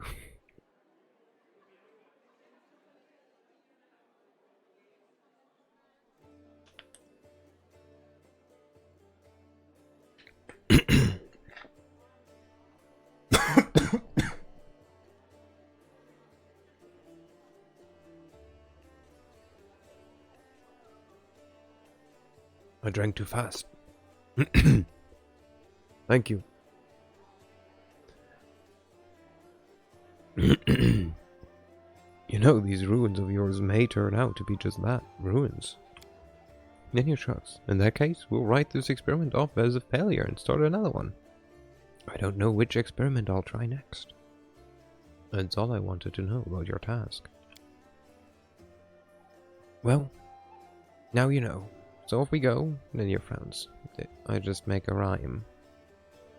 Perhaps I've discovered poetic talent in myself. Let's conduct an experiment. Quickly, say another word and I'll try to find a rhyme for it right away. Iomide. As Descari, go away. Play, you need to pay. Every shade of color gray. Not the best rhyme, do you think? Well, this experiment was unsuccessful. We learned that I have no poetic talent after all. And he sighs. But it's no reason to despair. Having a gift of poetry in addition to my inexhaustible intelligence would have been a little too much. Besides, I'm catastrophically busy and have no time to spend on writing poetry. Tell me about yourself. I'm an explorer, a pilgrim, yet to be recognized scientific luminaire, a future author of the Encyclopedia Golonica, and rector of all Absalom universities at once. Future rector, I should say. Ennio speaks in one breath, as if reeling off a practiced monologue. That information should be enough to satisfy your curiosity, because I doubt I will be able to tell you more than that. You see, the brain of any given individual can contain only a limited amount of facts. I only expect my memory to be I only expend my memory on things that are truly important. The laws of thermodynamics, divine esoterica, planar geography, things that will lead Golorian to a brighter future. Then you rubs her nose. Besides, what if I make a great discovery? But I won't be able to remember it, because my memory is full of outdated or useless stuff. What a nightmare would be. What a loss for the whole of Golorian. You're a fellow follower of Nethys, right? Then tell me, when is the cube, is the red, is the sphere? Is this one of the puzzles Nethys followers entertain themselves with instead of engaging in serious scientific work? I have no time to waste on these mystic charades, or on any other religious nonsense. The cube is red, is the sphere. That makes no sense. Unless this is a cube made of strawberry gelatin that its corners bitten off. Aha, made her think about it. Where are you from? I mean, she won't tell us, because she doesn't remember. That information is irrelevant. I've decided to forget about it. How did you become a scientist? That information is irrelevant. I've decided to forget about it. You have a tattoo, a circle tattooed on her shoulder. What does it mean? Then you cast a sidelong glance at her shoulder. Oh, that! I do not remember the circumstances of its creation, but I like it. I prefer to think of it as a zero, null, nothing. A center point, an origin of coordinates. It reminds me of how much of the unknown world there is to explore. Don't you remember how you got this tattoo? That information is irrelevant. I've decided to forget it. How can you just decide to forget important pieces of information? This is just one of my many talents.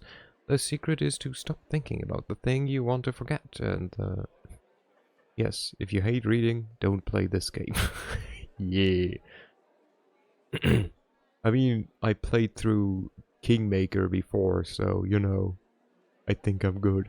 It's just a lot. Especially during these sections, where like new NPCs join. The secret is to stop thinking about the thing you want to forget, and the main thing is to not remember anything you don't need. To filter it. To get right to the essence, I'll teach you someday, unless I forget. What is this encyclopedia you're working on? The Encyclopedia Golorinica. Golorianica. There we go, Jesus Christ. Will be published in 100 volumes, 1,000 pages each, plus the author addenda, appendices added by future co-authors, and critical commentaries. Addenda indexation is still in question, and you look slightly embarrassed. I just like the number 100, but I'm not sure that I'll be able to keep within the established word limit.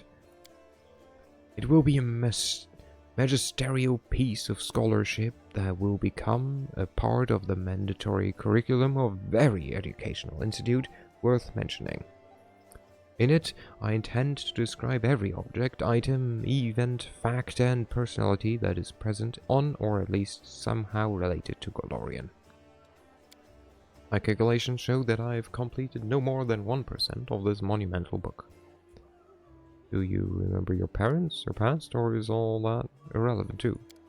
All of it is irrelevant. On the grand scale of world history, I have no reason to remember such things. I admire your capabilities of your memory.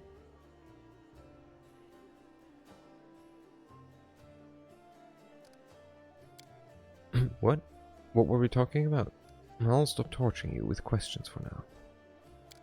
What were we talking about? Okay, I have to go. The other thing is like just talk about the quest again. I'm pretty sure at least. Nenia produces a crumpled piece of paper from her sleeve and takes some notes on it. This conversation lasted approximately 5 minutes. No, it lasted longer. She lifts her chin. By the way, did you know that this is the exact same amount of time the Inquisitors of Kenabres need to find a defendant guilty? But to shake off Inquisitors chasing you take 5 times longer. That experiment proved that running well clad in heavy armor is not burdensome for them at all. Okay, good talk.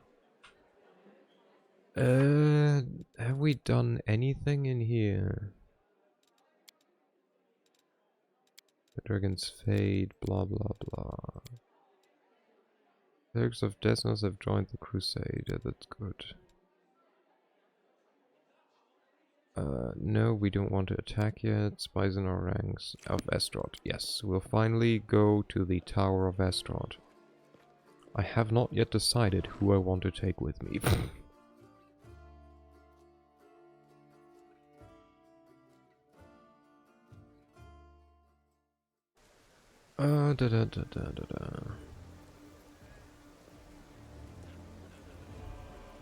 Okay.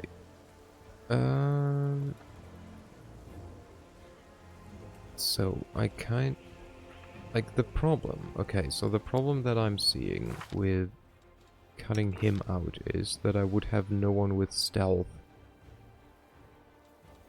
Or like with... Yeah, I would have no one with stealth. He's the only one with stealth. Which kind of sucks. Could cut her out. Because technically she doesn't do anything special. She is better at trickery than him, but like... That can be like, you know, adjusted. Like what, spell-wise? She does have delay poison. Wait, I should give them... Oh my god, I have to rest, else they would be half useless.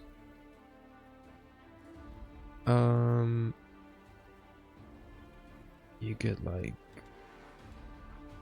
You don't need Vanish, do you? Get like one enlarged person. You can give your MC or Nenio stealth eventually if you want Wojif out. Yeah, maybe. I will give it to myself or someone. Yeah, maybe Nenio. I don't know yet. What did I give my... Oh yeah, I gave my character... I started giving him perception, I think. I can stop giving him trickery and instead go for stealth. Maybe. Let's see. First, you also get another color spray. Second, you get a mirror image, that's good. Create pit, yes. Invisibility, maybe? And... another mirror image. Then third level you get a displacement, a haste, and... should we give you another haste or another displacement? Another haste. It's haste. We love haste. And then we have to rest. You cannot rest here. I can. Don't lie. Ooh. Did I tell her? Oh, she's not officially in my party. Oh, okay.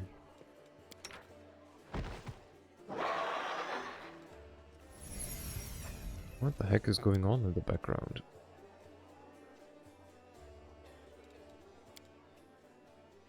Hello?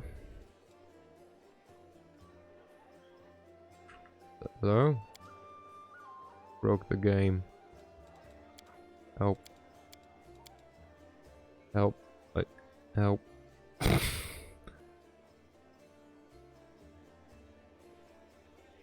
Help.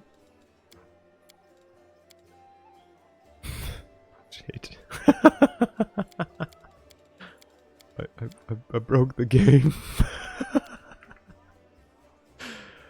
No. Oh well, yeah, I'll bring the game back in a second. Suddenly here's Titanic music. Oh, god damn it. Okay. So we probably will have to speedrun through all the discussions again, maybe? Probably. God, I love it. We have to also level them up again. Unless there, for some reason, has been a save in the meantime, which I kind of doubted. Let's see. There has been one.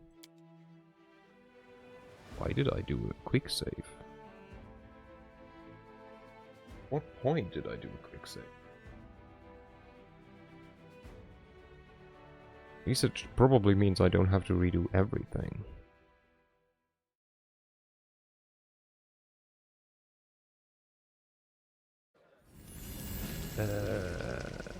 Did I talk with him at that point?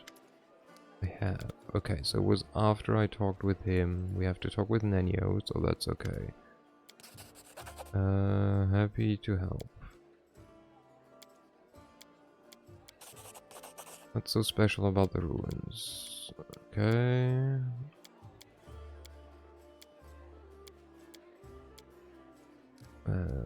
Iomide. Tell me about yourself. Where you're from, scientist, or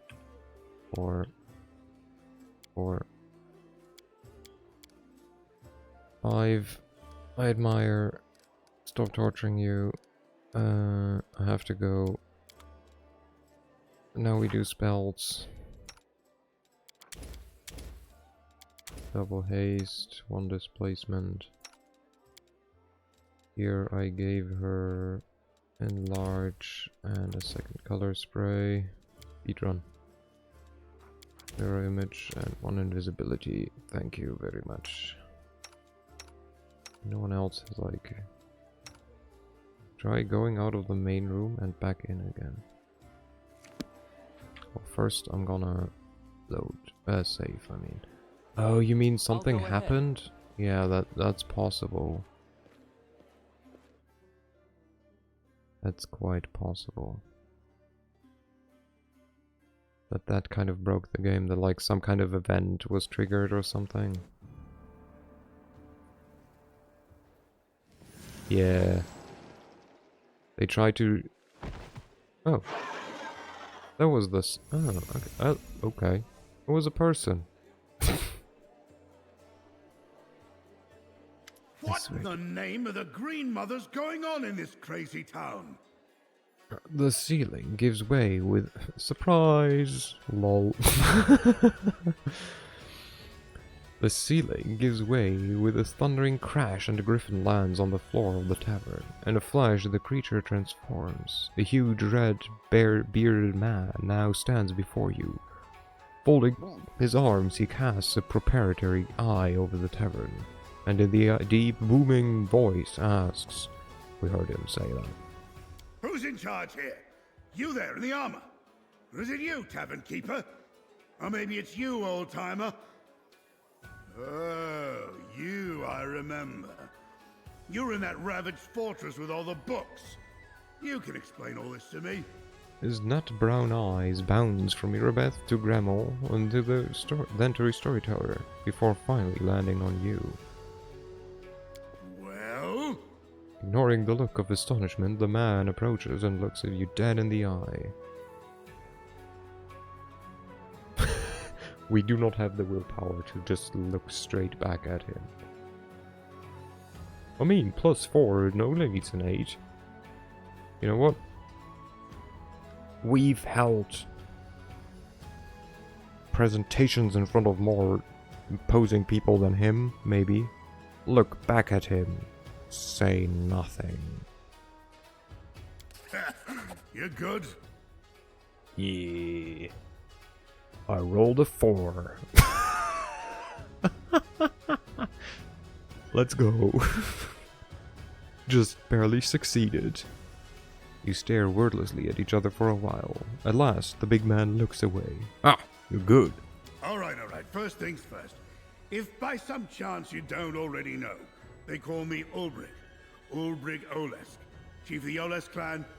The one that gave Barzog's orcs a drubbing. I've never heard of them either. I'll be damned. Just an illusion or something? One minute I'm laying myself down for a nap in a glade one summer's day, and the next I'm waking up among ruins and flames and monsters running riot. No one knows me. But you see, my name's famous across Sarkoris. Where in the blazes am I? What's going on here? First day of prison equals successful. Ooh, okay. Failed knowledge world check. So, apparently we stare too much in his eyes. How? Oh my... No! Failed by 1! Olesk. Barzak, orcs, these names mean nothing to you. One thing is clear, this man does not know that Sarkoris has fallen. In the library, there was a stone statue of a griffin. It came to life suddenly and flew off. Was that you? A statue, you say? Strange. I don't remember being turned to stone. But if it looked like a griffin, then it must have been me. Take a gander at this. Don't worry, I won't scratch you. I'm no werewolf, I'm a shifter. My powers were granted to me by the sacred griffin Ervar, who protects our clan. I doubt you've got any other griffins flying about this city of yours. Ulbrich displays his large hand to you. He bends his fingers and they immediately turn crooked, transforming to razor-sharp bird talons. You said so you saw me in the library. When? Now, let me think. Strange, the memory's in there, but it's all broken up in little pieces. So, I opened my eyes, I saw books and stones around me, and you were there. Then I was flying over the city. I had wings. And then I was in this here tavern, and then I saw you again. You couldn't come through the door. The door would have been smarter, right enough. I was asleep too long, that must be it. My head's all muddled. I remember I was flying over the city looking for something, and when I found it, I just drove straight for it. Roads and roofs be damned. But what was I looking for? Drinks? Warriors? Oh, that's not it. Maybe you. Maybe Was I looking for you? You're saying you fell asleep in Sarkoris and woke up here. That's what I'm saying to you. I was plucked like a fish from a pond and carried off to God's nowhere. All right, that's enough questions from you. Now answer some of mine. Where am I, and what's going on here? Oh, we're no liar. This city is called Kenabres. I don't know how long you were asleep, but Sarkoris hasn't existed for 100 years. Oh, I can't take it anymore. Oh, you got me there. You're telling me I fell asleep for 100 years. Sarkoris was swallowed by demons, and Kenabres, that little fishing village, is now a fortress city. Oh, go on, pull the other one. Ulrich listens to you in silence, but his expression becomes more and more bewildered as you speak. At last, the big man explodes in a fit of rumbling laughter. Fine. If you don't want to tell me what's going on, don't. We're in a tavern, not in the middle of nowhere. There's plenty of folks around. I'm sure one of these people will tell me what's happening here. There's one thing I do know without asking. You've got a tough fight on your hands. I'm not one to wait on an invitation to a brawl, so if you're making ready to break some demon horns, I'm going with you. But in the meantime, I'm gonna have a taste of whatever ale they brew here. I was just done with talking. I was just done with talking. Why, game? Why are you gonna be like this? What the fuck? What the heck? He's like stacked with magic items. Thank you, Ivy. There's a cloak of resistance, he has a ring of protection, he has a frigging belt of giant strength, he has a hide armor, he has whatever that is, Swarmbane clasp. Unarmed attacks and natural attacks deal full damage to swarms regardless of the swarm's immunity to damage. Okay. Oh, nice. Wait, what is this again? Saving throws against fire-based attacks. Wait, is he like a tank? He looks almost like a tank, a bit like a tank at least. Oh. Let's see, what do you get? So like what? So you are follower of the green faith, whatever that means. You're a hermit, you have power, weapon focus claw, you have weapon focus bite, which probably means you do both. Griffin aspect. Jesus, he's okay at tanking. Extremely strong damage dealer with great mobility. Okay. Aspect of the protocol, dedicated, protected, blah blah blah blah blah. Blah blah blah. As a swift action. Okay. While in this form, she gains an aura that grants her and her allies within 30 feet a +2 bonus on saving throws against fear effects. She also gains a +2 inherent bonus on to her strength score. And maintain this form for a number of minutes equals to 3 plus shifter level. The duration does not. Okay. At level 5, grows a pair of bird-like wings that grant her immunity to ground-based effects. Okay. Then more strength at level 10. And immunity to fear. Strength +6. And +4 will saves, and at 20 +8 strength, +6 will save, resistance to movement appearing. Okay. Shifter claws, which means probably you gain claws. They deal 1d4 damage. At 3rd level, bypass DRN. Cold iron, okay, so they count as cold iron. 7th level, they deal more damage. 11th, even more. Okay. You know how to use simple weapons. You know how to use light armor, medium armor, shield, and the Griffin aspect, which is down here. When unarmored, not using shield, and you use your wisdom bonus to AC and combat thingamajig. Defense. Combat maneuver defense. Okay. You get lore nature bonus. Immune to entangled, +2 AC against attacks of opportunity. Okay. Griffin shape. So this is the one where he can become a griffin. And gets more movement speed to claws attack and a bite attack, immunity to ground-based attacks. On this form, you gain the grabber ability with her claw attacks. She also gains the combat speed using her shifter level as her effective fighter level for the purpose of... Jesus Christ. Okay. Sure, let me just give this guy some things. Perception, you don't need this. We can give you lore. Here, you now get like freaking stealth. There we go. Extended. What is focus strikes? What? Why would he use this? This doesn't sound like something that even affects him.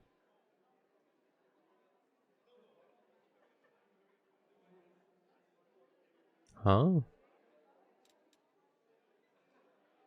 For one round when you move at least 10 feet or so. First you can use a wild shape ability as a free action.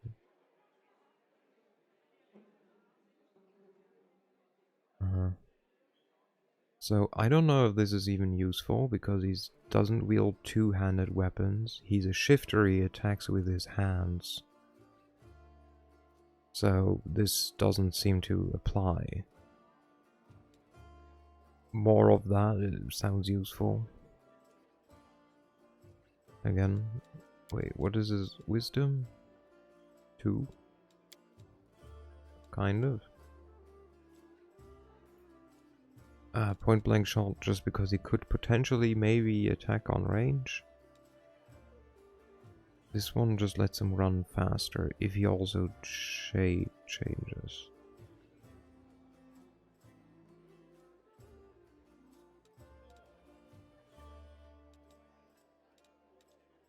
So, like what, we could give him Bull Rush? Maybe, but I don't know how useful that is.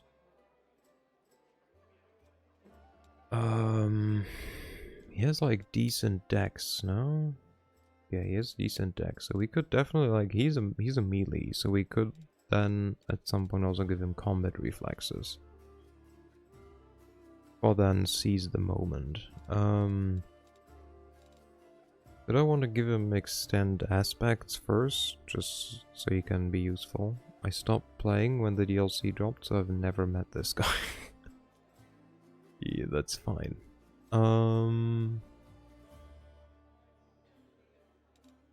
Maybe like combat reflexes just kinda, because enemies just run everywhere.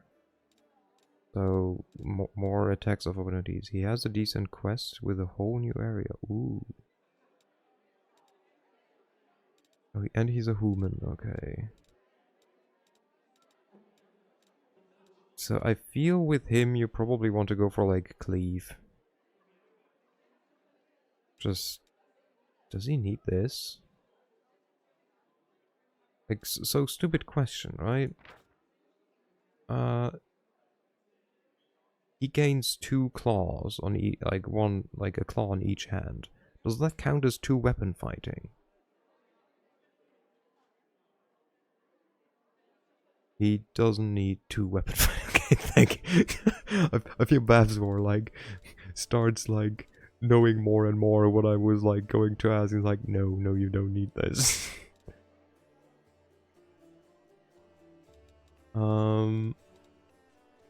I am just Like, I don't know if I need Shifter Rush. Then again, maybe he do. Maybe he does. Maybe this one's actually useful. Because he's a melee one. The only shifter I played was a Manticore one. What does he gain?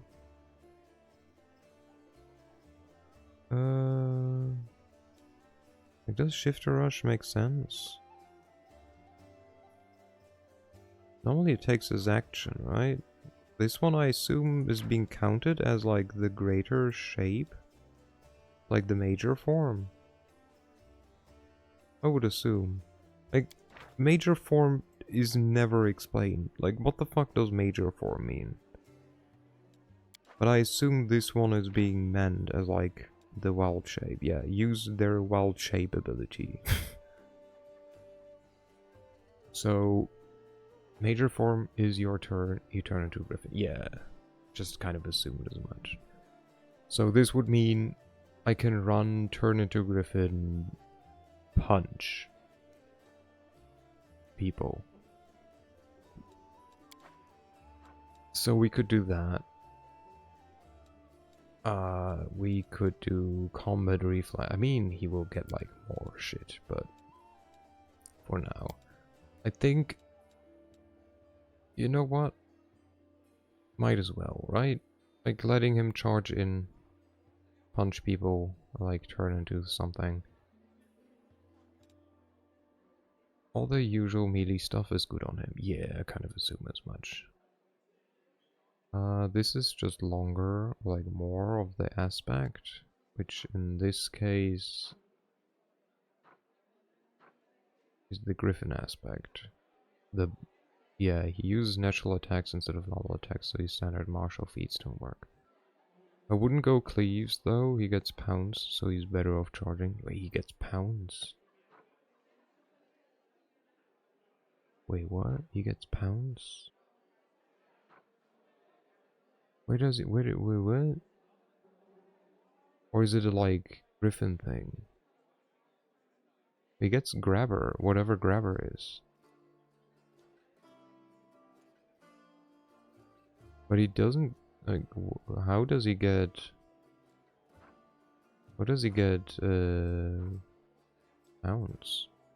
Can pounce over enemy's head, disregarding obstacles, by the way. Nice. At level 9 in griffin form.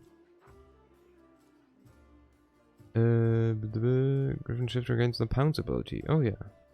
And the improved natural attack with her there we go. Well, but I mean, okay, so if I gain the pounce, I do not need Shifter Rush, because Shifter Rush is more I move and then I transform, while pounce is I transform and then I rush. So I'm thinking more, if he gains pounce, stuff like Bull Rush might be more useful on him. But that's like pushing enemies away, right? Yeah.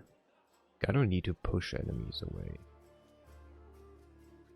I don't know, pushing is like kind of weird in my opinion. I think I will go for stuff like... I think I'll just go for combat reflexes, just because seize the moment is like quite good. I feel like... Because if as soon as someone gets like crit of the people who like have that feat, everyone just gets to take an attack. I'll just go with that. Well, great. Now I have more choices. I'm gonna save after that. Where is he? Didn't he wanted to drink? Also, I love how he was just like, I'm now part of your team. We're like, oh, okay. Sounds fair. Where is he? Oh, there he goes. We're gonna do that after the... Well... Let's see if he triggers something. Oh, hey there! This is the lad I wanted to talk to. To your health, by the way. Ulbrich sips from this beer mug. I ask around about the city. And about the whole hubbub. Who you lot are fighting and why. And the more I hear, the less I understand.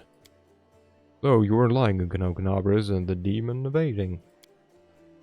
Everyone from the tavern keeper tonight is giving me the same hukum. They say Sarkoris was burned to the ground by a bunch of ooglings and hundreds of years ago, and Kenabres, that god's-forsaken village of a pig snout, was turned to this massive fortress to defend against them. Which means I must have slept for 100 years and I didn't notice a thing. So what am I to make of this? Am I the barmy one, or is it someone else? Or maybe we've all been bewitched by Fae and are living in the barn they're spinning. Talk about a doozy. Ulbrich scratches his beard. Okay. Yeah, we can just ask about something of his. We're gonna do that after. We've done so much talking, we're gonna do some fighting. Soft grass underfoot to you. I know the way. God, so many people we can do. Wait, we still haven't rested yet. I forgot yet again to rest. We're gonna save now, then we're gonna rest. There we go. It's telling me that I cannot rest. Absolute bogus. Gonna make I another cannot help but think healing that potion. everything happening right now will one day His mind end is up in numb the from all history the books. talk. And under the stern Maybe. gaze of the schoolmaster, little Mendevians will read, on such and such a day, the heroes stopped to camp here and there. And the little blighters will be thoroughly bored, and so they will begin doodling in the margins. And the only picture of yours truly in the book will be adorned with a mustache. So much for the rewards of heroism. Well, that's why you do not include and they camped here and there.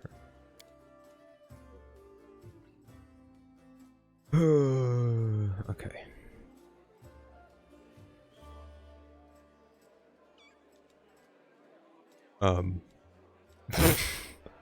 Excuse me, who decorated my room? The demons were killed recently, no doubt about that, but it's not clear if it happened here, or if the bodies were brought here from somewhere else. Who does that? This is my room. What the fuck? Was it you?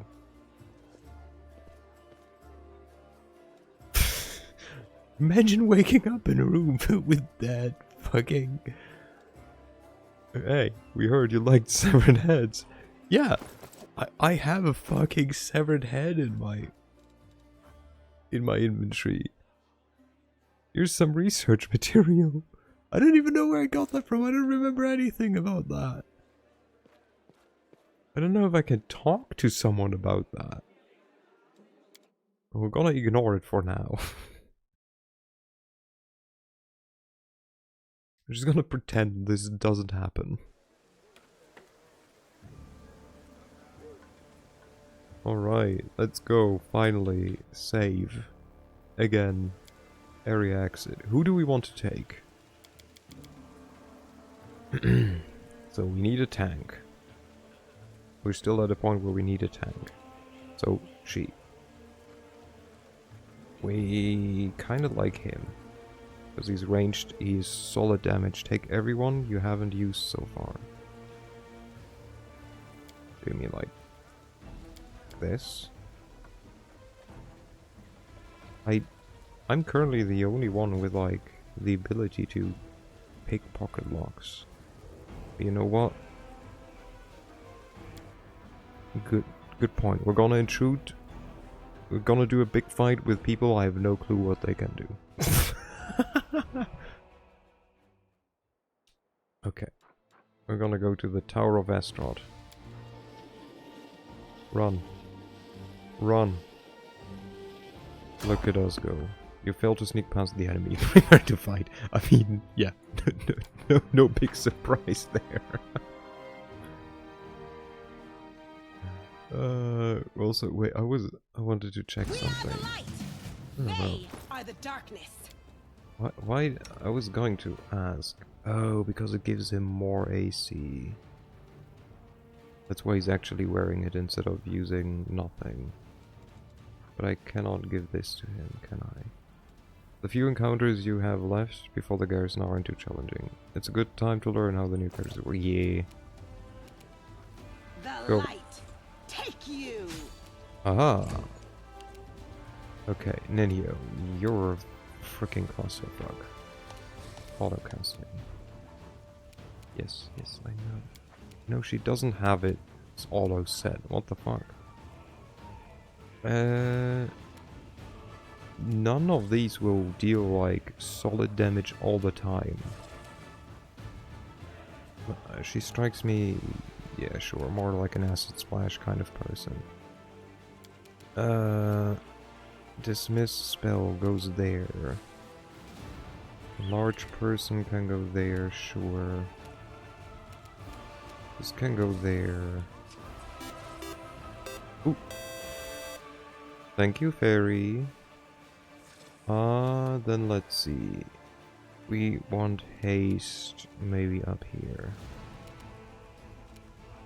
Mirror image. What is this? Blinding ray. Oh, her like special ability.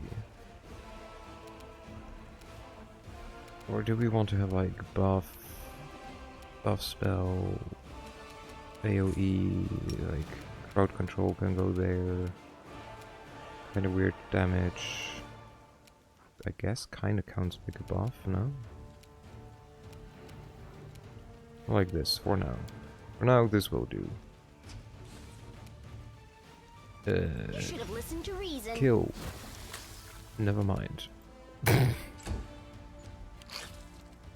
think she has nothing for like attacking yet, so this is fun.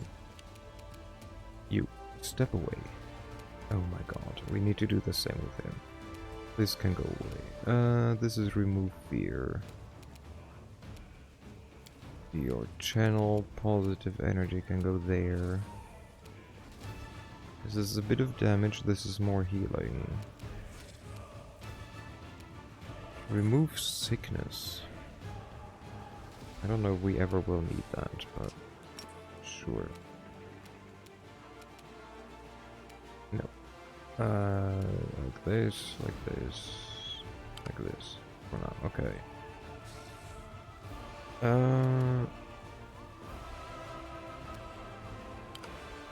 Wait. Remove fear can stay there. These are the remove spells. Healing spells. Less thingy, protection. This can go there. It's basically okay. I mean, I don't know, just shoot.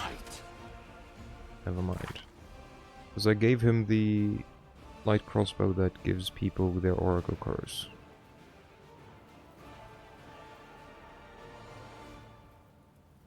Like when he crits. Or I guess if he crits. Ow, you prick. Rude. You've crossed the wrong mongrel. Oh, just explodes a guy. Did you see that? So, like what? You accept this, yes. You do power attack, that is also correct. We charge on one. Griffin shape can go there, sure. We keep this one out. Griffin aspect, shifter claws. Unlikely that we ever turn them off, but... They better start running. Okay, so he's just punch. That is easy enough to understand.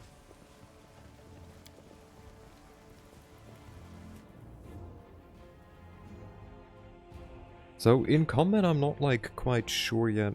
Like, thing is, I think early level wizards are weird anyways. Because they do not have that many, let's be fair, uses. So Nenio will be like kind of useful. Same with Darren.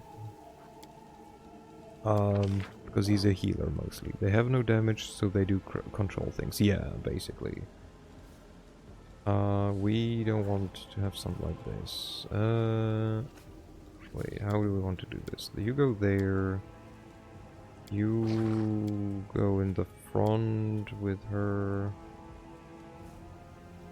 You can go in the back. We can go more there. Maybe something like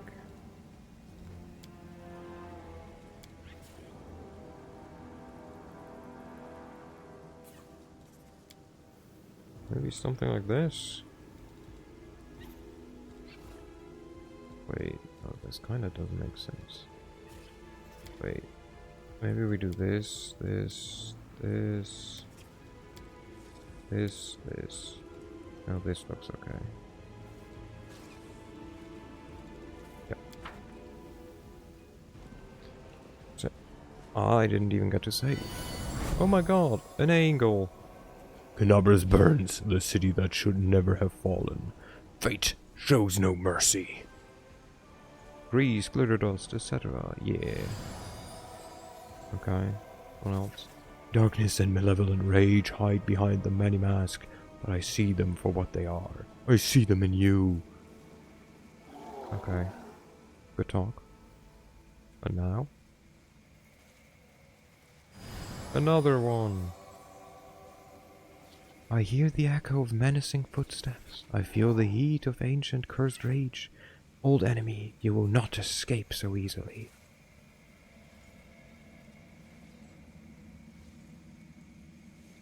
And another one. Servant of the Abyss, your entrant entered the house of memory with your evil in your soul. Soon you will be but a memory. Okay. What the fuck?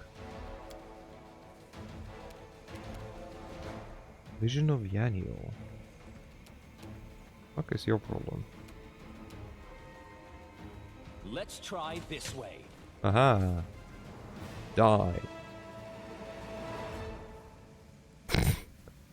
Alright, good talk. Crusader Queen, a copy of the famous embossed bas-relief original. Okay, it doesn't matter. Okay. Okay. Can we talk with her? Hello? Nope. Okay. I'm gonna go through like quick. Jesus Christ. Does it say anything? If this needs anything, we'll look at it. But like for now, this is just like pictures. Because we're in a museum.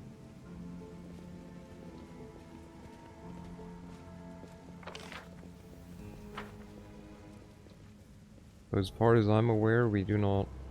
Oh, Jesus Christ. The red-skinned, long-haired tiefling raises his pain-filled eyes to you. A huge magical brand stands out on his chest, freshly burned into his skin. The flesh around the brand is inflamed and has an unhealthy-looking hue. Hey! Stop! Who are you? Crusaders? Oh, well. I was looking to add a couple more Crusader heads to my collection and all. I don't know why he speaks like that. The demons bare their teeth at you, looking ravenous. Their mortal followers start to clamor for your blood, describing in detail the manner and order in which they will tear your body to pieces. Disgusting filth. Get out of here before I kill you all.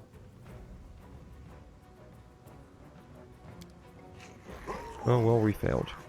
With a 1. No! The enemy erupts in swearing and threats at your words. If even half of what they promise comes true, you will die the most unfortunate and painful death possible on Golarion. You should have run when you first saw me.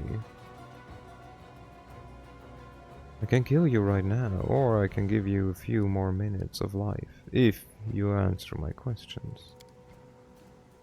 The tiefling shoots you a vicious grin. You won't be getting out of here alive either way, so why not? Let's have a chat. Who are you? You don't look like a museum's worker.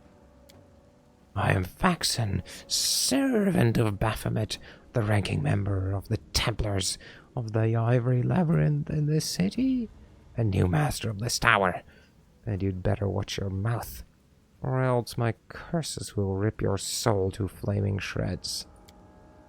Faxon, the tiefling? The Asimar raises his eyebrows. Why, I remember you. You're that little clerk from the town hall, the one who kept badgering me for a bribe to get rid of some bill or another. Well, you turn out to be the leader of the cultist group is definitely proof of something we all know to be true. All bureaucrats are the spawn of the abyss. You arrogant celestial spawn. Do you see now? We're everywhere. You look down your nose at Faxon the clerk. Now you will bow before Faxon the overlord. I'll repeat what I said to you in the town hall that day. I don't deal with parasites. Time for an experiment. A sheet of paper appears on Enier's hands. Mr. Cultist, allow me to ask, what exactly will you do to us when you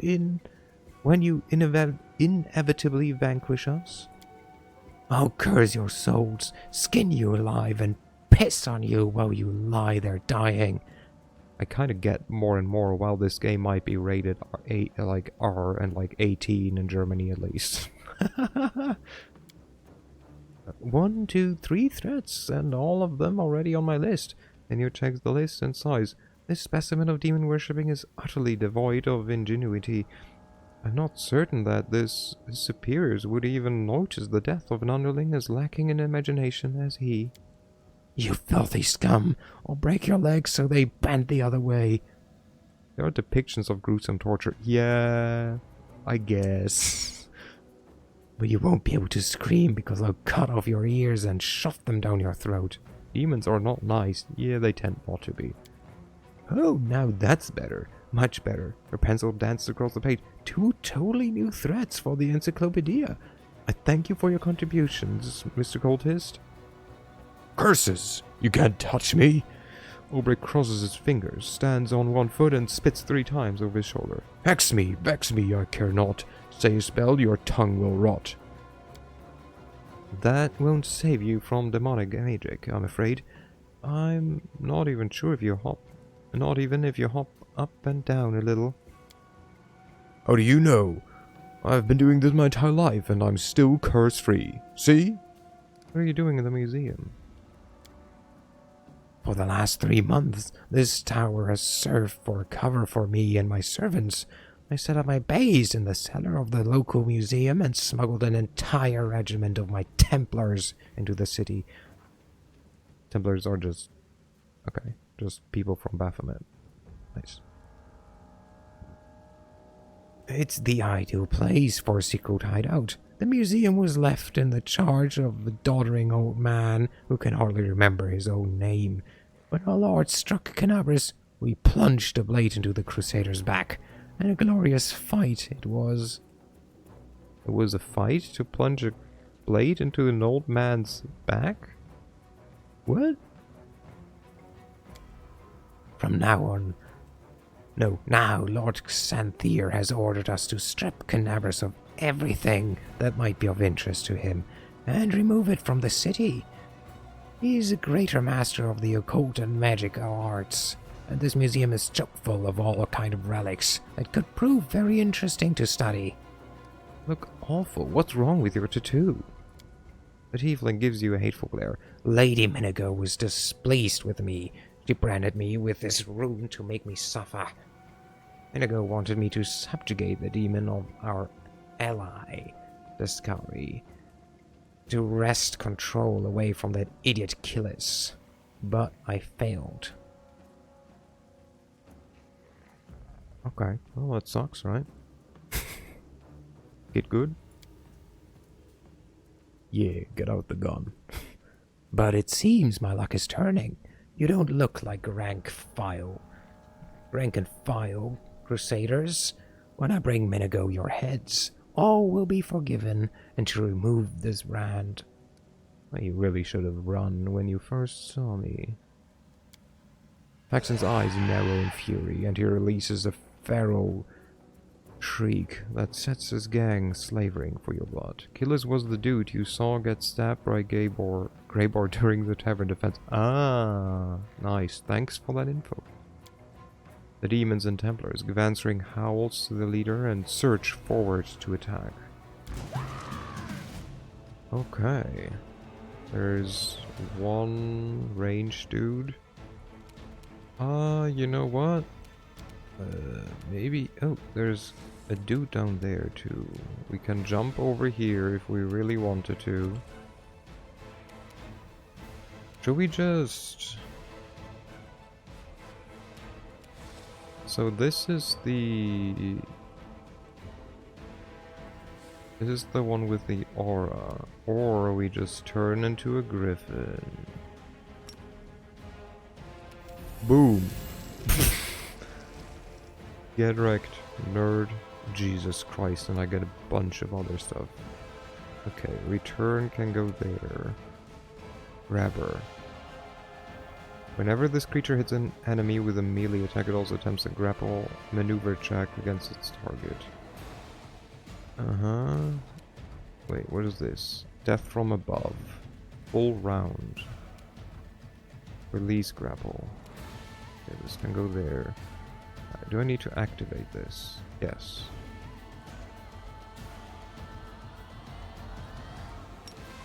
Okay. I mean, go here first. And then we can see. You can have major and minor aspects at the same time if you wish. You know what? Might as well, right? Whoa! Sela! Wait. Veil of Heaven Swift? But this is activating it. What? But you don't have it activated. I'm confused. You do not have good mobility. Just go there. Just make the potential hit. There goes the Divine Favors. Ow. Never mind, they actually hit. What the fuck? Plan. Go for the archer. Survive me.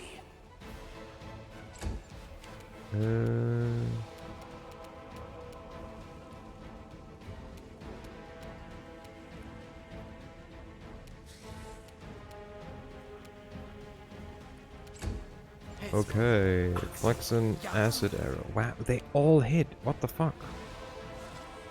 Stop hitting her. You. I mean, you know. Right? Just kind of makes sense.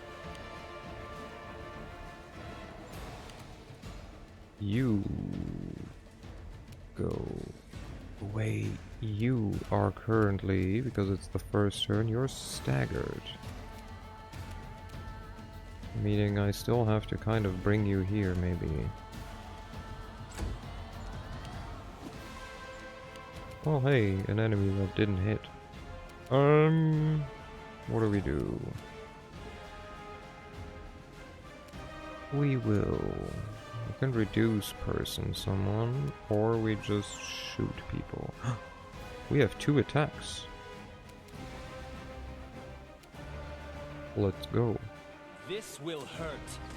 Let's maybe get rid of this guy. Perfect. I guess you will just stink up the balcony. You were definitely going to try that. 1 enemy creature within 160 feet.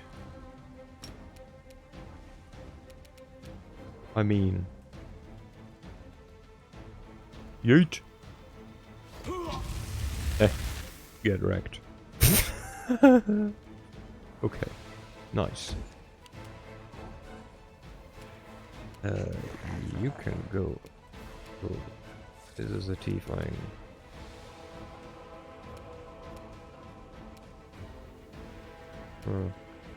The Inheritor, guide my blade. Imagine that, but you can attack 5 times. Nice.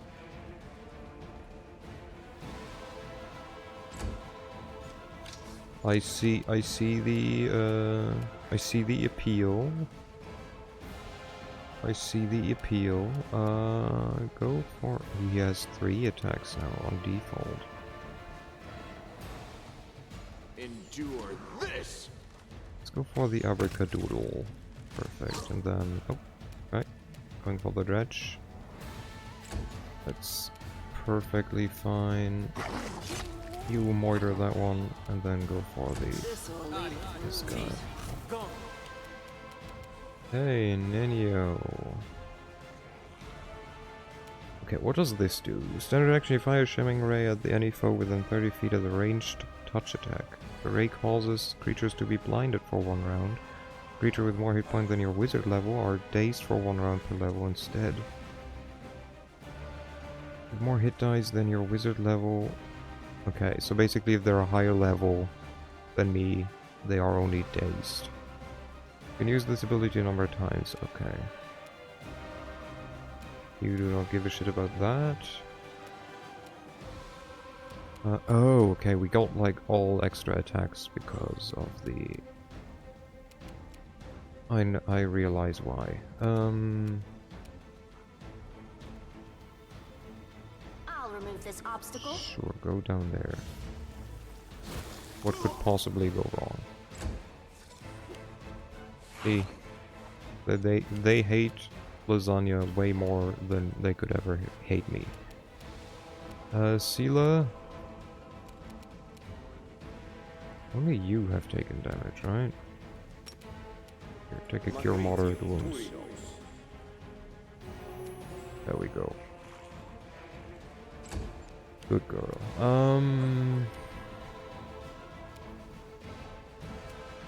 Shoot this one first. Oh, almost. Nice. Oh, and he just auto attacks? Or what? Oh, he just now deals like automatic damage. Okay.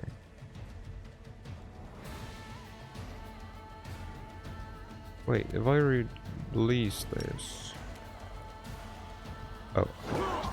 Then I can attack. Okay, perfect. Well, there we go. So I deal damage, I can attack him, I deal more damage. Nice. Into the fray. Ha! Nice. Make every strike count. Go for this nerd. Okay. Not hitting is an option. I guess. Okay. He really tries to shock and grasp, but cannot even concentrate on it. You will wait. This is an elf. That's okay. Mind over Yeet. muscle. Almost. Shooting and yeah. Nenio isn't made for shooting into anything yet. I will see to your demise. Let's go. Oh, that was even the crit. And he failed the will save, meaning he's now staggered. God, that's such a mean crossbow, though. This should do it. Good wrecked. Eat. There we go. I'm alright. I'm alright. Yeah. You're not, but that's The okay. waiting's never fun.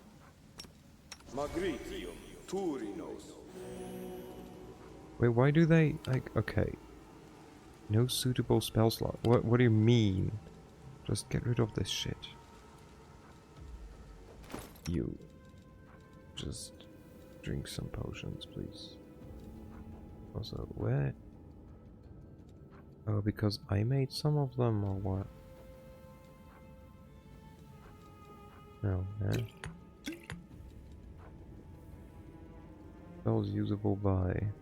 Aren't these all the same? Master level 4.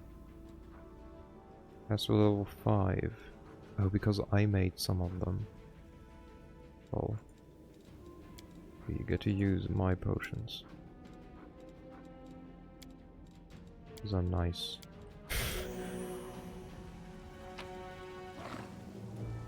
I know I could have done that later, probably, but... I just can't not instantly loot. Loot! It's pamphlet depicting the beautiful golem. Okay. Wait. Whatever You. comes next, we'll This, be ready. turn off. Okay. Whew. I remember. This one is way too easy to forget to turn off. Just saying. Anyway, we got a beautiful pamphlet or something. The Prestidigitator Painter Golem is an artifact of the Islandi culture from the Golden Age of the Islandi Empire. Made by the clerics of Shallan, this magnificent magical construct has a number of highly specialized magical abilities that allows it to cast various illusions on its surroundings. Despite the great expense that went into its creation, its golem has no practical function, and was used solely to satisfy the aesthetic needs of the Islandi. In keeping with Shallanite philosophy, these golems were designed to wander through the cities to improve the appearance of anything deemed insufficiently pleasing to the eye. True to its purpose, each Prestidigitator golem was meticulously crafted without consideration of the cost of the required materials, and as a result, the modern-day cost of such a masterpiece would be truly astronomical. Sadly, most golems of this kind were destroyed in the same cataclysm that destroyed old Aslan. This model was gifted to the Tower of Astaroth Museum by the Temple of the Sunrise Chrysanthemum in Tianxia.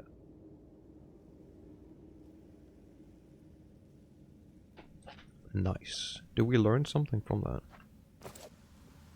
We have not. What a shame.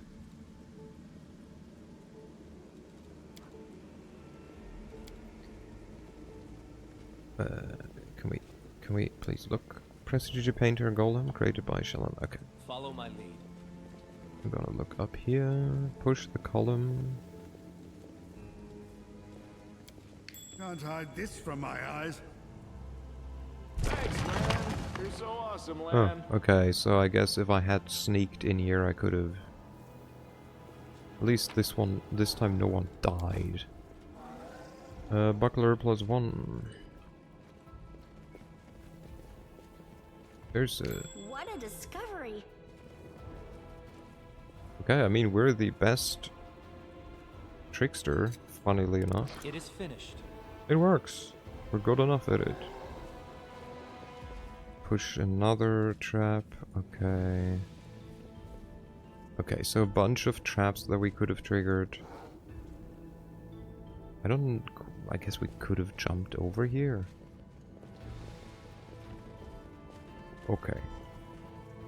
Then there's a thing to the basement. Also, let's save before someone dies because of my stupidity. It's usually mostly due to my stupidity that people die.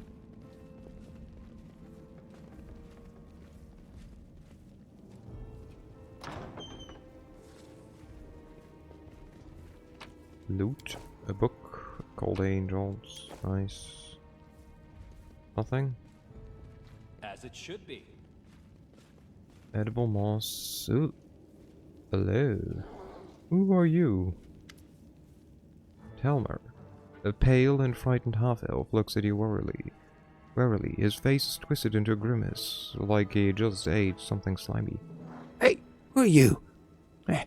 Praise Baphomet. What are you doing here? Did Faxon send you? I heard a noise outside.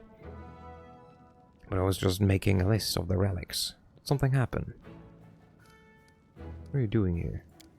I'm compiling a list of the valuable Crusader artifacts. Lord Xanthier has ordered that everything of use should be transported from Kenabres and saved from the looting and destruction. We chose the museum as the place to collect and sort through the trophies.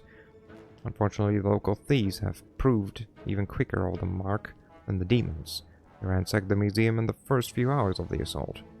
But there are some objects of interest among the exhibits left behind. The museum custodian has been kind enough to advise me on those. Where's Faxon? Who are you? I'm Telmer, the scribe and senior aide to Lord Xanthier, the Plagued One. Do forgive me, but Faxon has been assigned to this command, has he not? Where is he?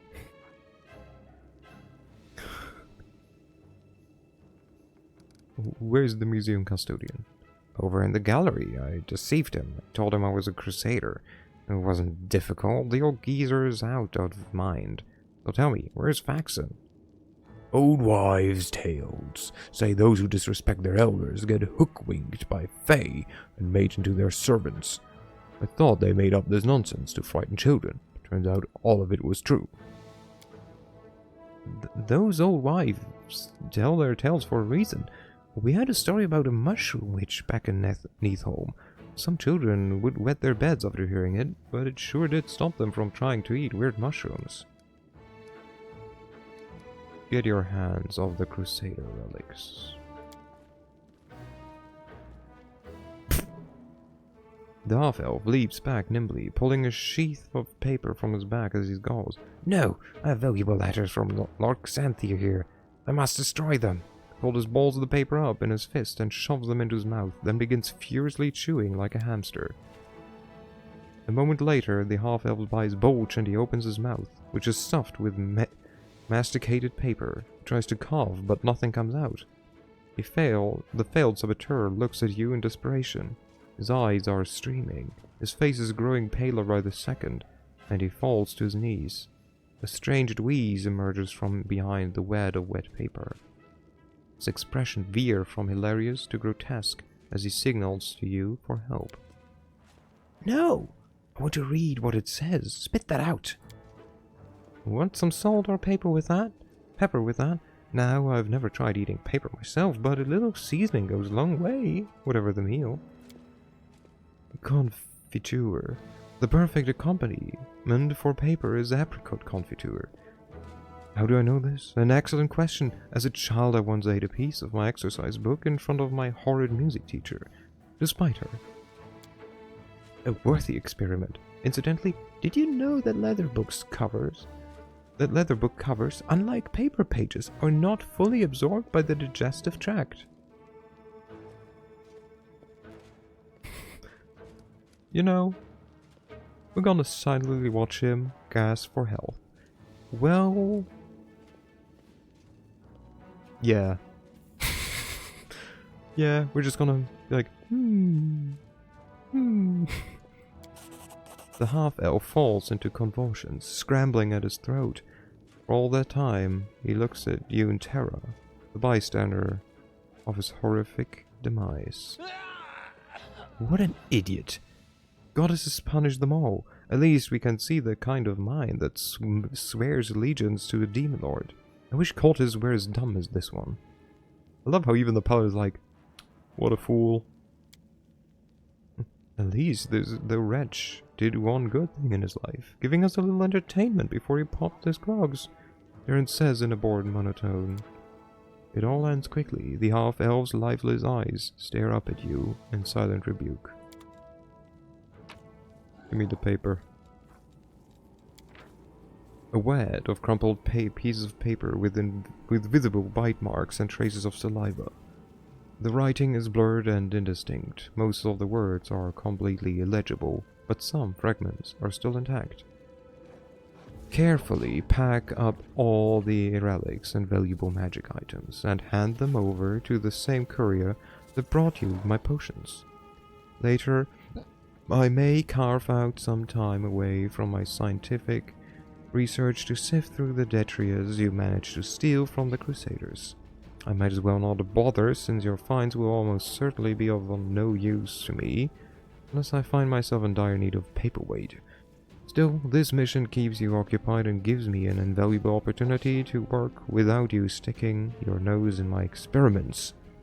I want to again remind you that the rest of the text is illegible. Only a few more sentences can be read towards the end. The punishment will be painful, brutal, and utterly inhumane. Remember this. Good luck with conquering whatever you are conquering out there. Xanthir Bang. Now isn't that nice? I do not need your breastplate, thank you. Everything else I do take. This copper vessel and the oil inside were sanctified. Okay. Random stuff that's no longer there. The helmet belonged. Some helmet that was there. The wand of the famous Zacharias. The claw from Tyrandalev. I have a claw. This item was donated to the museum by the town hall of Kenabres. Hello? Oh, hello. Tilden. I remember this exhibit. It was That is not donated to the far. museum 21 years ago. Aye. The old man, looking around absent-mindedly, shrinks away as you get closer. His head seems to shake uncontrollably, but his hands are surprisingly deft and assured as they level a magic wand at you. Stay back! Which are you, robber or demon? Not going to hurt you.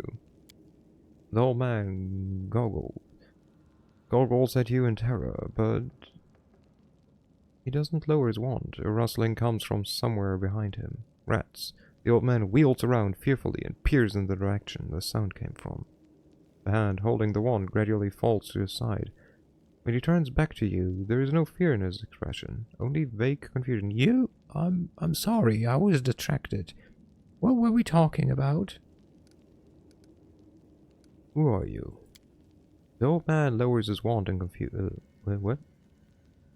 In confusion. I think... His expression grows distraught and mournful, as though he is on the verge of crying. I forget.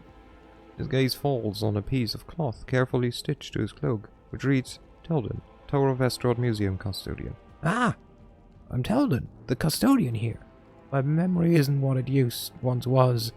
My faculties are failing me. But at one time, my mind could cut like a diamond.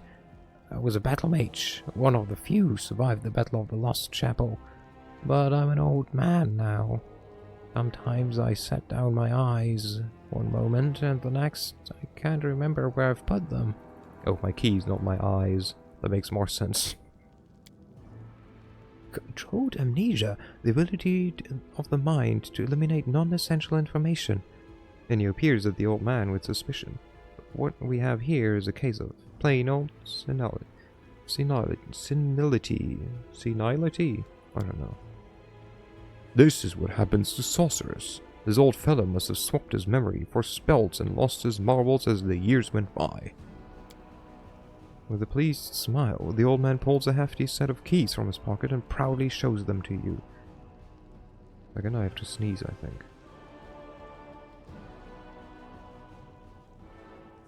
I did have to sneeze. Aha! Here they are, my keys, my little lovelies. I would never give you away to anyone. Remembering himself, the old man hastily stows the keys back in his pocket. The Lost Chapel. Ah, this old fellow was there. That his mind was damaged isn't surprising. What's surprising is that the old codger can still speak at all. In the entire history of the Crusades, which aren't exactly uplifting, this is one of the bloodiest chapters. Some time ago, I wanted to know what became of the abandoned fortifications and estates the Crusaders left behind. I read through the accounts of the Lost Chapel veterans. Now that was a real bloodbath. What are the keys for? Oh, these keys are for everything. I can open every door in the Tower of Estrad with these. The museum custodian on duty must carry these keys at all times, and never be parted from them, not even for a second. And why is that? Because if the keys are left unattended, they would be pinched by thieves, wouldn't they? Thieves who'd strip the museum of all its treasures. Give me the keys. Out of the question. According to museum protocol, the custodian does not have the rights to hand over the keys to anyone.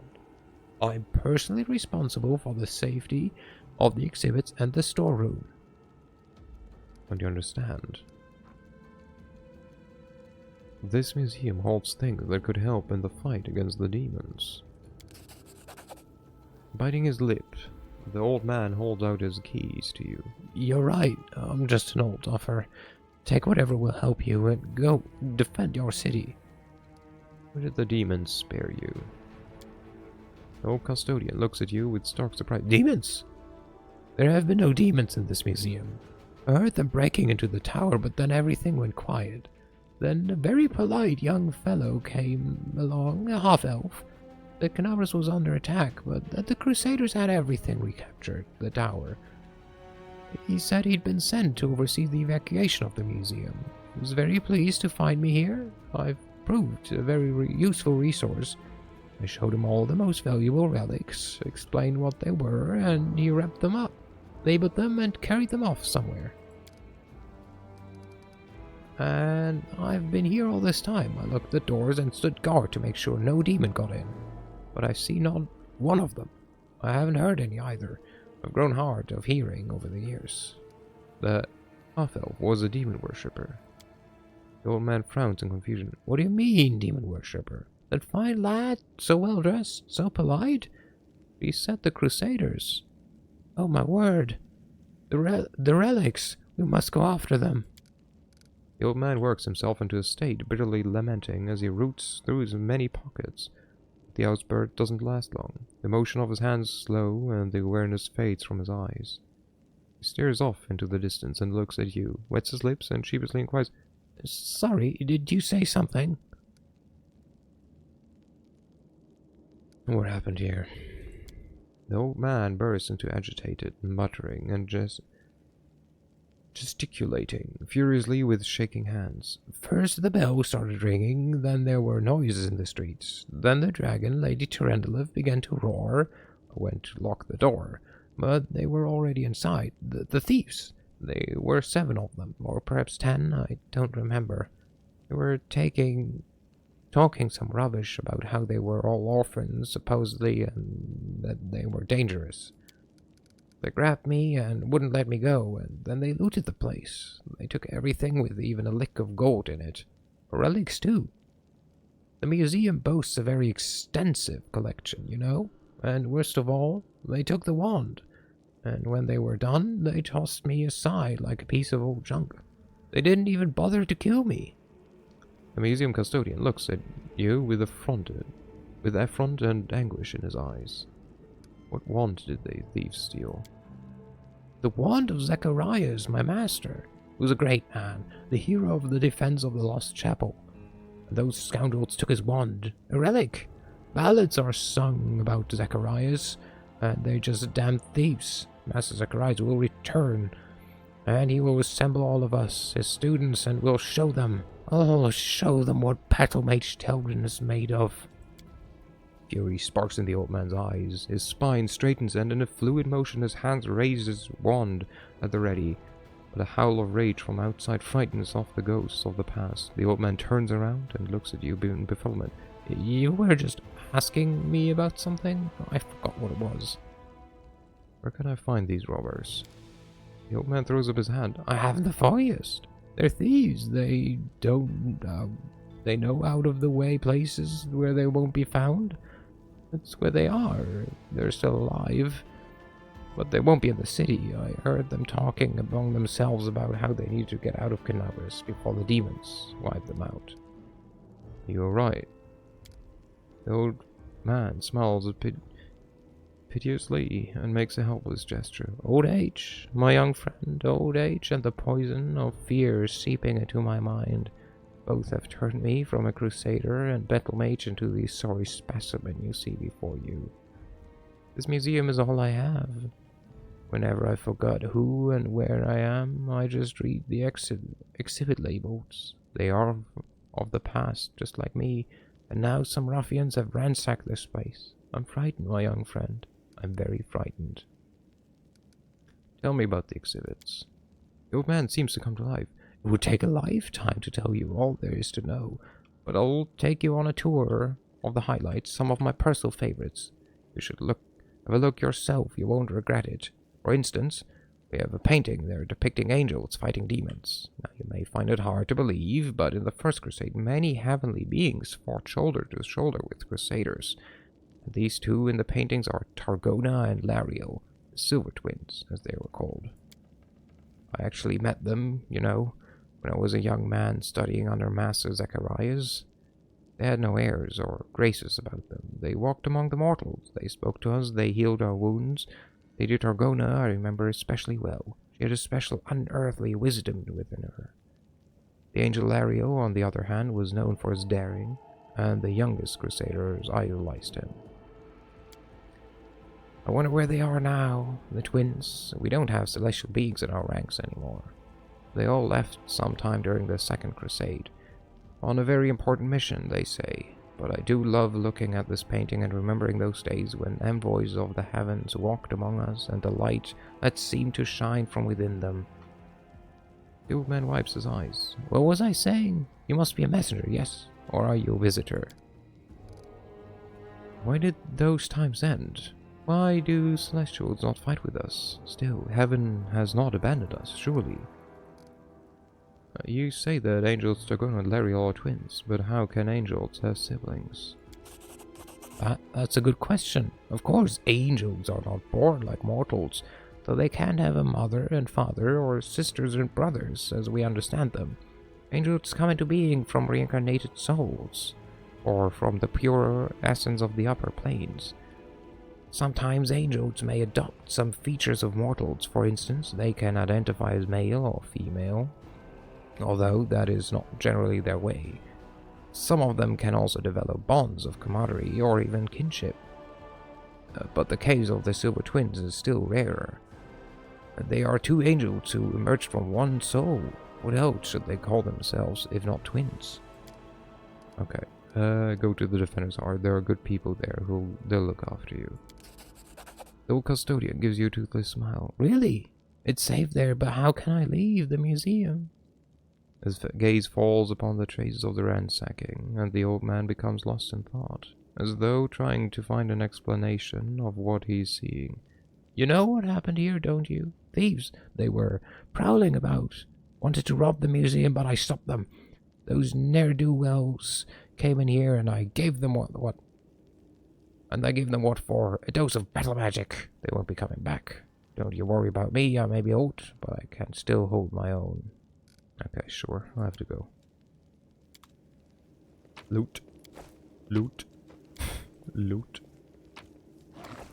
Loot. Is there hidden loot?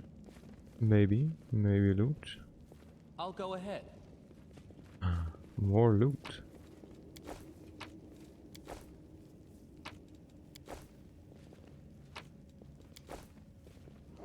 Oh, this is decent.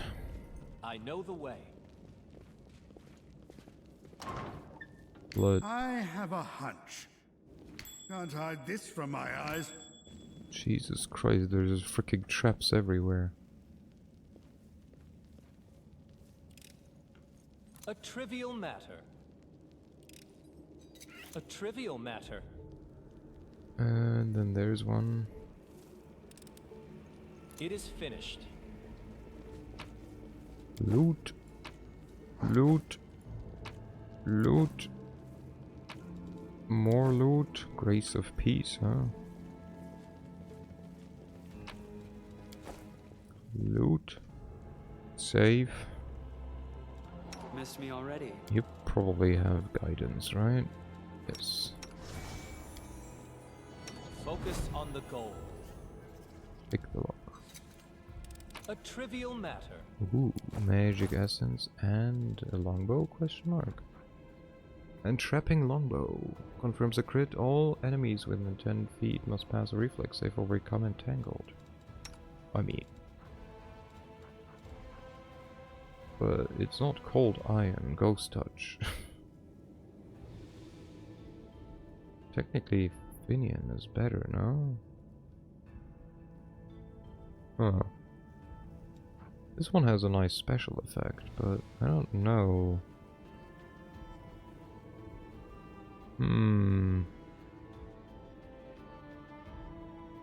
Keep this one for now. Why do you have abrupt force?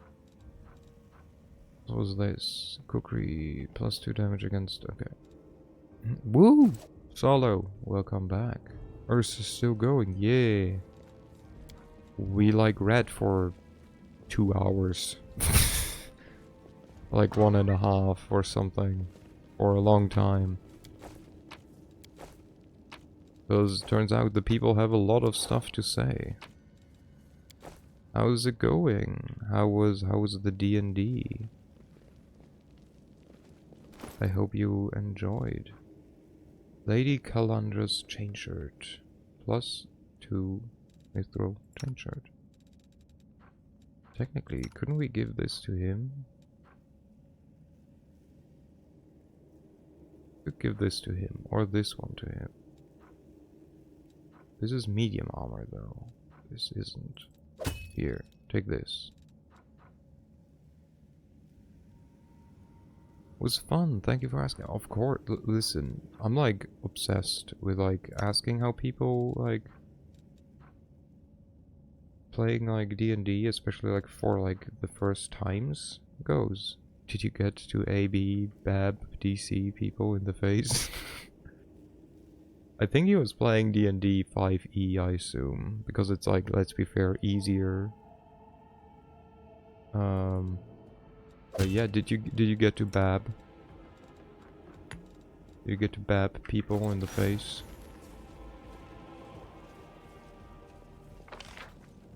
It should have been everything. App DC.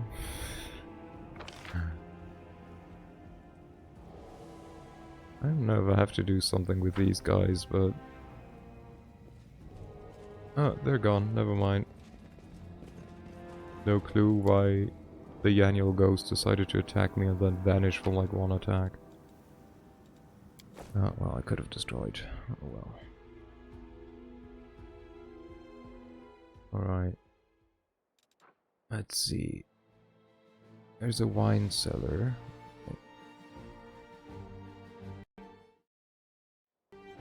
Oh wait. Automat doesn't like bite me. That's BS. I mean, that's why I allowed it, right? Failed to sneak past. I did, in fact. I got to dagger people in their mouth because they tried to bite me. Nice. The annual ghost attacked you because you smell like demon's filth. You chose to give... Yeah, that's fair. Can I try Link? Yeah. I think I allowed links for the, like, moment. Take you! I technically can also, like, Oh, D&D Beyond, okay. Let's have a look. That's your character. It's not public. It doesn't show. Your character isn't public.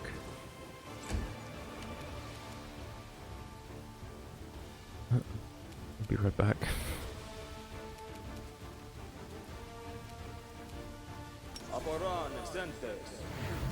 Go, you do this. You bite. You do the shooting. Oh my god, it's raining, that's why. You're irrelevant. That checks out. Let's try this way. Oh my god. They'd better start running. Almost. Two almost dead enemies. Nice. The Inheritor, guide my blade! Precision Shoot. and grace. Okay, no one can hit. Amazing. Won't survive Oh me. my god, guys, please. There we go. Follow my lead. You should be able to set it on the character sheet, whether or not it's a public one, before you like go ahead and like take screenshots of it. Just as an FYI. More random encounters. Let's go.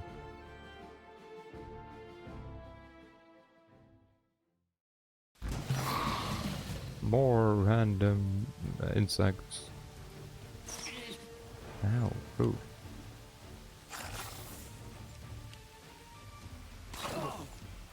Ow. Rude. What the fuck?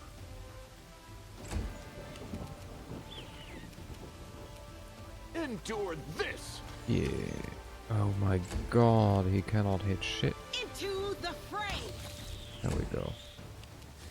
I'll make We short can, work though. of this. Nope, you are not.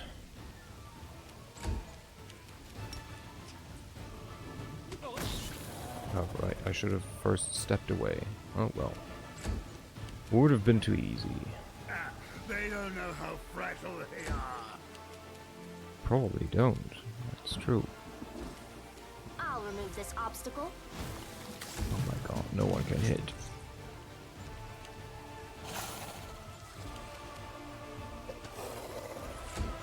Possibly be the biggest shame. Hi, I'm your future leader. I almost died to freaking giant flies and freaking centipedes. Found it. Try now. As it should be. 1 second. It works. No, it doesn't.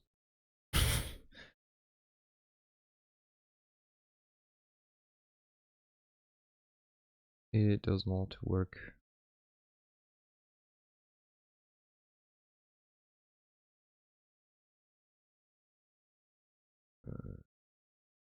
What fucking matters?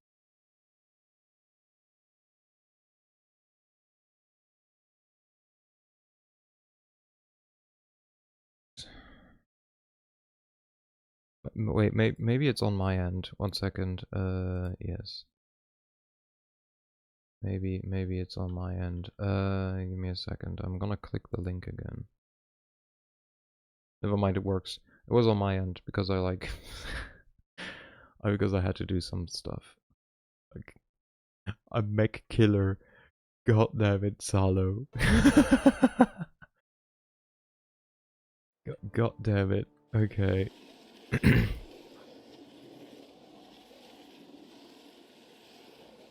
Let me let me first go through here, then we can like have a look towards the end. The name makes sense with his backstory. Of course it does. Smile, the world's not ending just yet. You can just do this. So have this one, please. Oh, Cairn, right? Wraith, thingy-majig. Meditate on your mistakes. Might make you feel better. Oh my god, and he keeps missing. But yeah, we'll have a look in a second.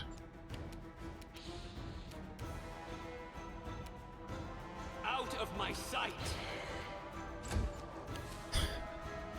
The light, take you! Disrupt undead. Okay. Never mind. This will be the stuff of legend. Yeah, sure. Let's go with that. Boom. Oh, there's more. But wait, there's more. This will hurt. They have saving throws for every stat now? Yes, they do. They very much do. Except you only need like intelligence saving throws, like once usually. Like they rarely come up. What's the int one used for? Little John lyrics? For like 1 or 2 spells, maybe at max. It's very ridiculous. Like my players just got very like used to the fact that I just called will save wisdom saves. You've crossed the wrong mongrel. Because they're basically the same. But D&D is a lot of fun. We did a Morkborg session. What the heck is a Morkborg session? Yeah, I know she's afflicted. She's again afflicted with negative levels. How? Didn't he die?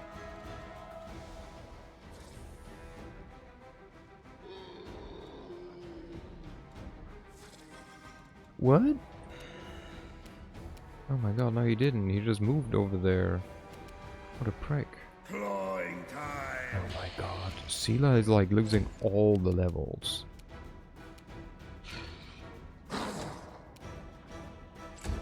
I'm glad to hear you're having fun with it. Yeah. We just did part 3 of this campaign, although sadly this was the end of this part. So the next time we play will be in a month or so. Didn't you die? What? I said what I said. calculated risk. Oh my god. And another one that has level drain. God damn it.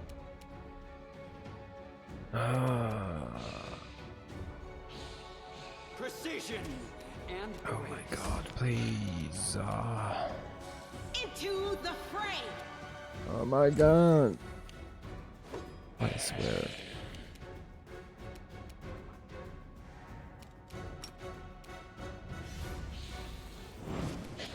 Let's go.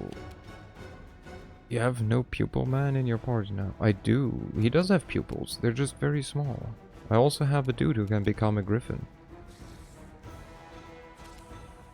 I forgot that he has belts. I was like, why is this thing open? Nah, no pupil man. Okay. You won't survive. You know, whatever works for you. God, he's still alive. I forgot. Jesus Christ, they all have negative levels. Are you shitting me? They don't know how fragile they are. We're just gonna restart this whole fight. What the fuck? That was both me being stupid and the enemy just like not wanting to get hit. Okay, let's see. Do I have something that I can just plop down? Okay, how about this? Just grind levels in Petalburg Forest before fighting Brock. Come on, bro. let's have some fun. Instead, I'm just... well, they both succeed. I think.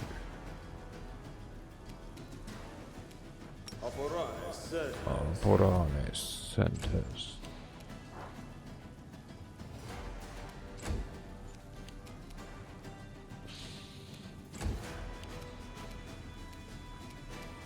You've crossed the wrong mongrel. Oh my god, no one can hit anything. Why?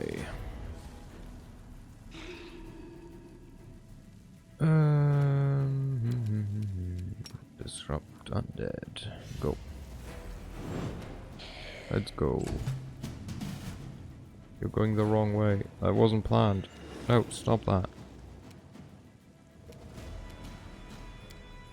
You. Go away. Out of my sight. There we go. Oh my god. I stopped using at some point the light of the angels. Can you explain the glowing hole?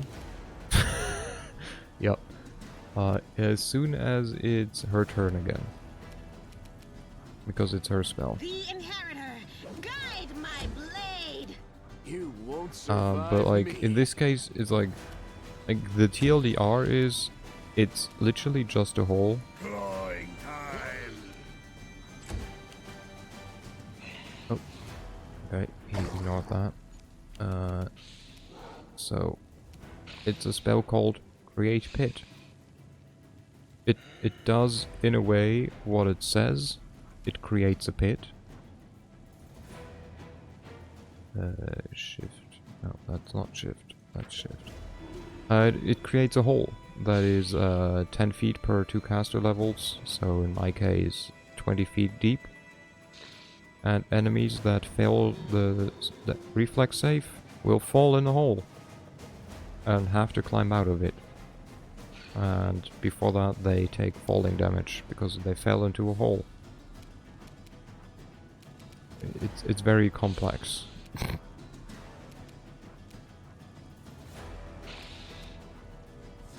Large person, maybe?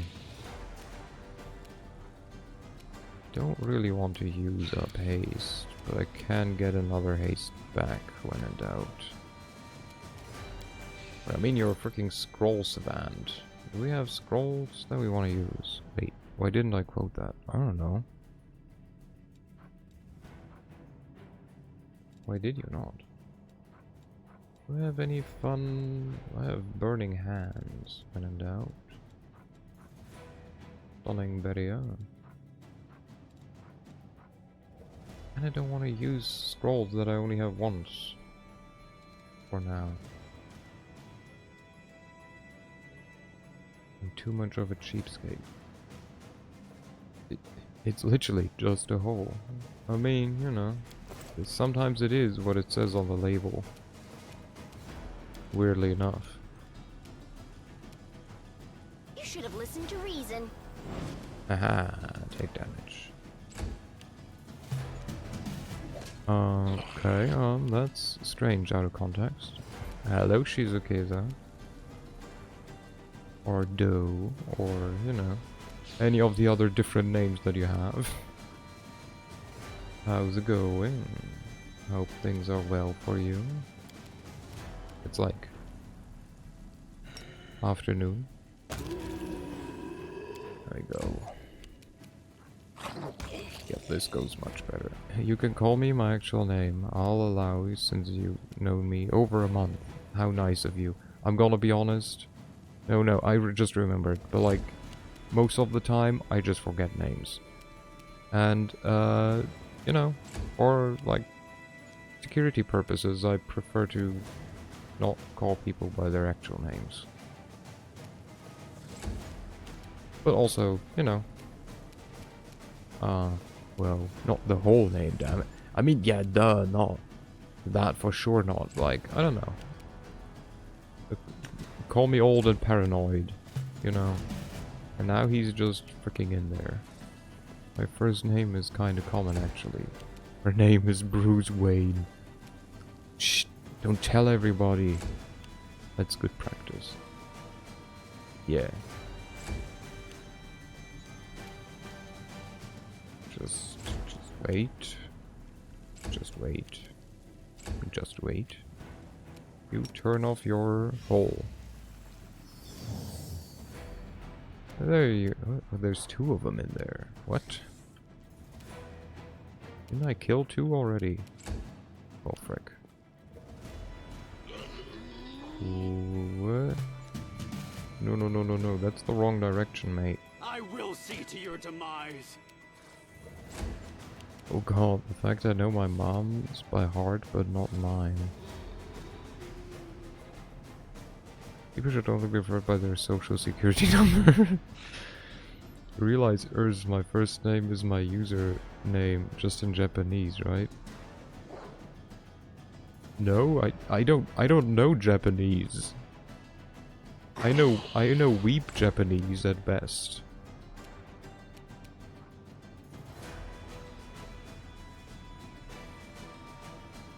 Let's try this. Oh wait, not you. I've told you. No, you haven't. You're not dumb, you're just forgetful. I love how no one wants to go through these guys. Like, No nah, glory let's go somewhere without else. risk.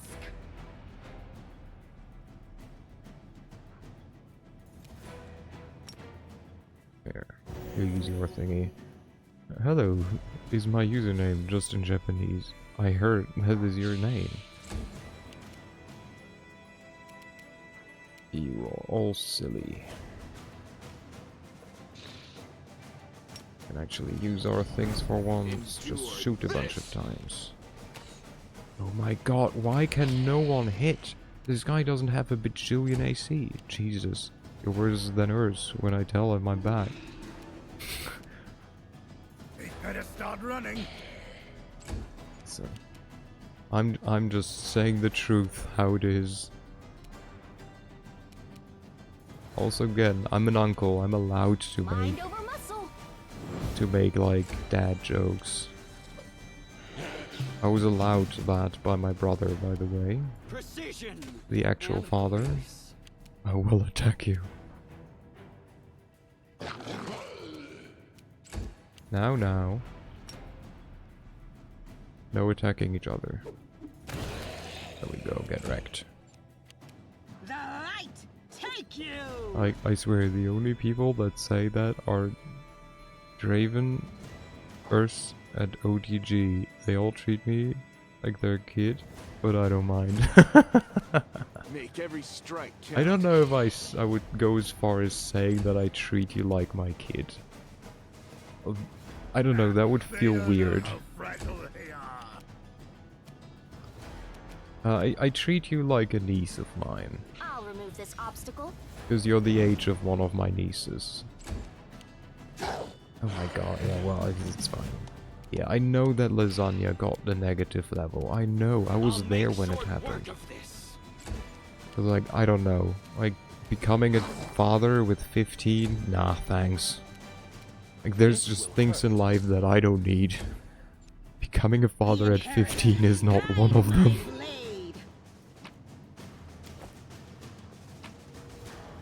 Give me this. These are just normal longswords. Doxed, I know your Shizukiza and Ursa's niece has an age. Oh no! Whatever shall I do now? That's fair, but I get treated like small bean, which I don't mind, because I treat them like that. Oh, Draven is DG isn't. I mean, you are small bean. You're baby. Which, by the way, is something I would never say to my niece, but... I'll go ahead. I'm only 5'4". I have no clue what that is in, like, What a non-freedom discovery. units. Ooh. A double arc axe. My friend is 4'11", but still... Yeah, but you're also still looting. You're also still growing, potentially, a bit at least. 13 centimeters. That is not tall. But I kind of doubt... Wait, you use meters. So, no matter if you use meters or centimeters, it's definitely not 13. One would be way too small, the other way too big. I did 5.4. Or...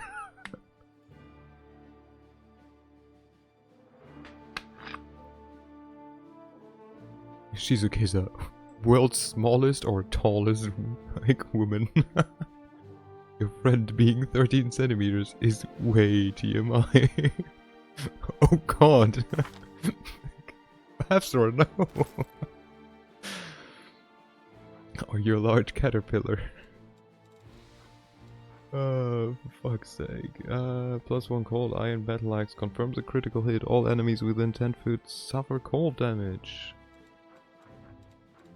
Or double arc axe. Deals additional cold. Okay.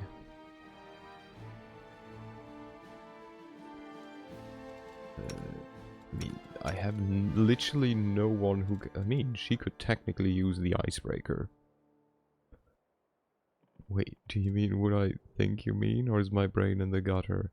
He probably means what you think he means. But let's not get too much into it. I already feel bad enough that the joke was made anyways. I forgot about the sunglasses. Oh yeah, I mean technically this would probably be better for now. Would it be? No. I don't know. Hey, just because I'm small doesn't mean I don't hear stuff that I'm not supposed to. I mean, let's be fair. Like, we all know the, like, kids know way too much anyways. Okay, we go back here, and then, must not make joke. BRB evil's hollow. Okay, we return to the thing, and then next week we're gonna do the, Grey Garrison. You're supposed to tell... Don't worry, when people talk, the sound waves go over your head anyways. Okay, back. Yep. What do you call it? Dirty-minded since I was 12. Dang, 5th grade friend. I know the way. Yeah, but also, like... 12 was like yesterday for you.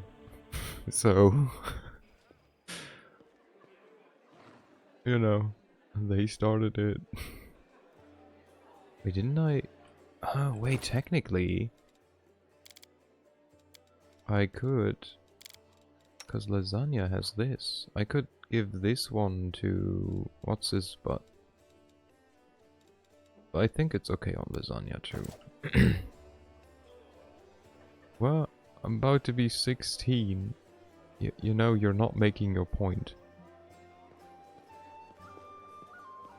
They made me this way. Uh-huh.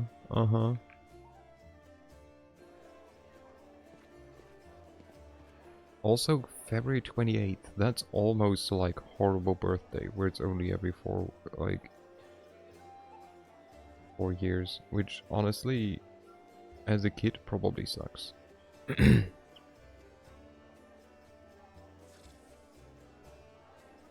But that means you are... When is my...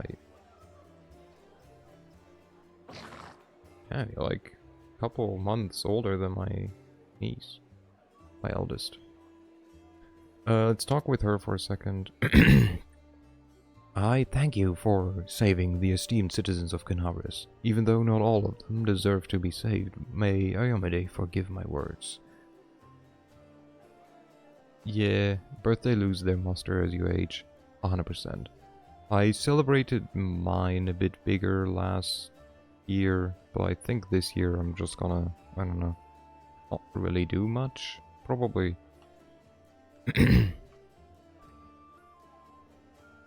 Even though not all of them deserve to be saved, may Ayomide forgive my words. Alright, I got distracted. It's by my boyfriend, so what and who now? When's your birthday? Mine or June 4th? No. Almost. You're off by 1 day and 2 months. First 8 chicken nuggets.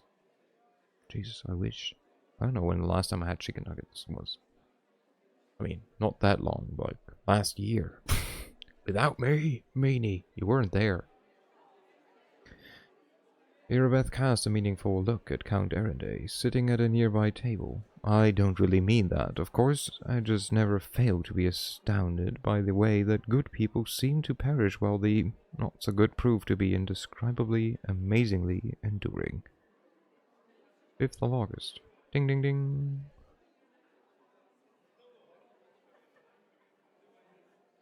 Even so, the Count did offer me his aid. It can't be all that bad. Yes, that's not like him at all. Joining the Crusades is a tradition among Mendavian nobles, but Darren Erende was never too keen on fighting demons. You're Leo. So's Reuben. Nice. Yeah, I am. I don't know what that means, but yes, I am. His birthday is 3 days away from hers. Either you meant to write hers or you meant yours, but like both way works at this point. For once. Hers. Yours. But Babsor is a November boy. What does that even mean? The Count has a... I am indeed. Damn. How'd you do that, Salo? Hers equals yours. Hers equals Ursi boy. Jesus Christ. I have you know that I have a person who read my name as Sugoi, which is still the fucking best.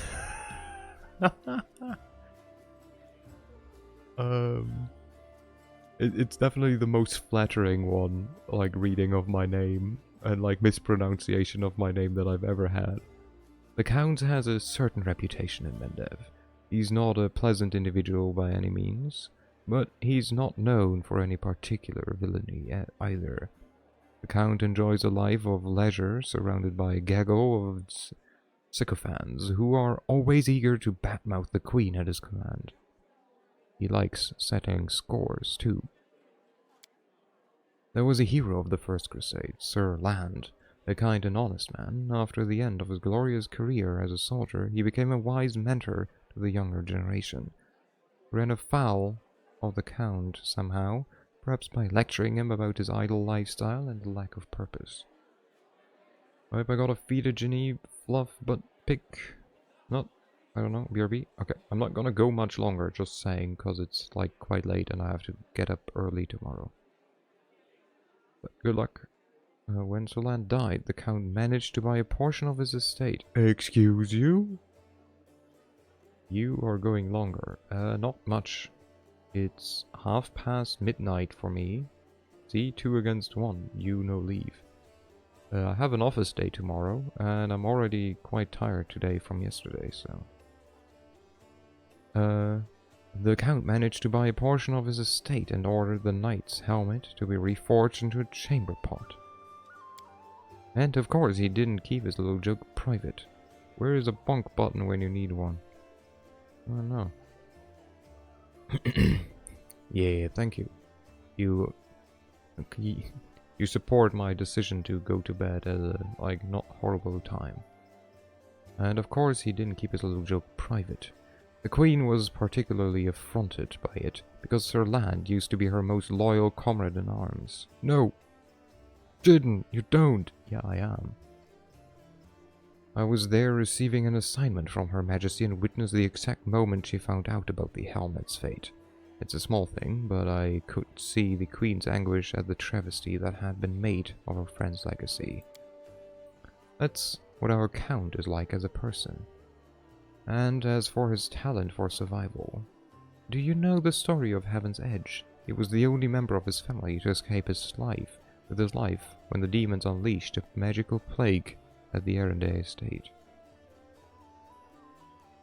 Could you tell me more about the events at Heaven's Edge? God damn it. Have you tried just going to the office, turn on computer, YouTube, a 10-hour Excel spreadsheet, video, sleep, easy workday? Now, the thing is, I don't work with Access spreadsheets often. And I do have coworkers who might try to talk with me. So, no, I have not. That's what our wait, could you tell me more about Heaven's Edge? I don't know all the details. It happened a while back. A while ago, back when I was a mercenary and had nothing to do with Kenabres. I only know that there was a grand feast in honor of Darren's birthday, and all his relatives were invited along with a few other distinguished guests. And tape over the mouth is always an option. Nah. I'd like to keep my job. And my freedom. Everyone died from a mysterious disease someone had unleashed on the estate, including the servants, the guards, and a number of clerics and paladins. But the young Count... Thank you, EXE Paul. There we go. I was like, I heard someone pronounce your name before. Hello, hello. How's it going? May I ask what you work as? I'm a back-end developer. I work on websites. I'm a classic nerd.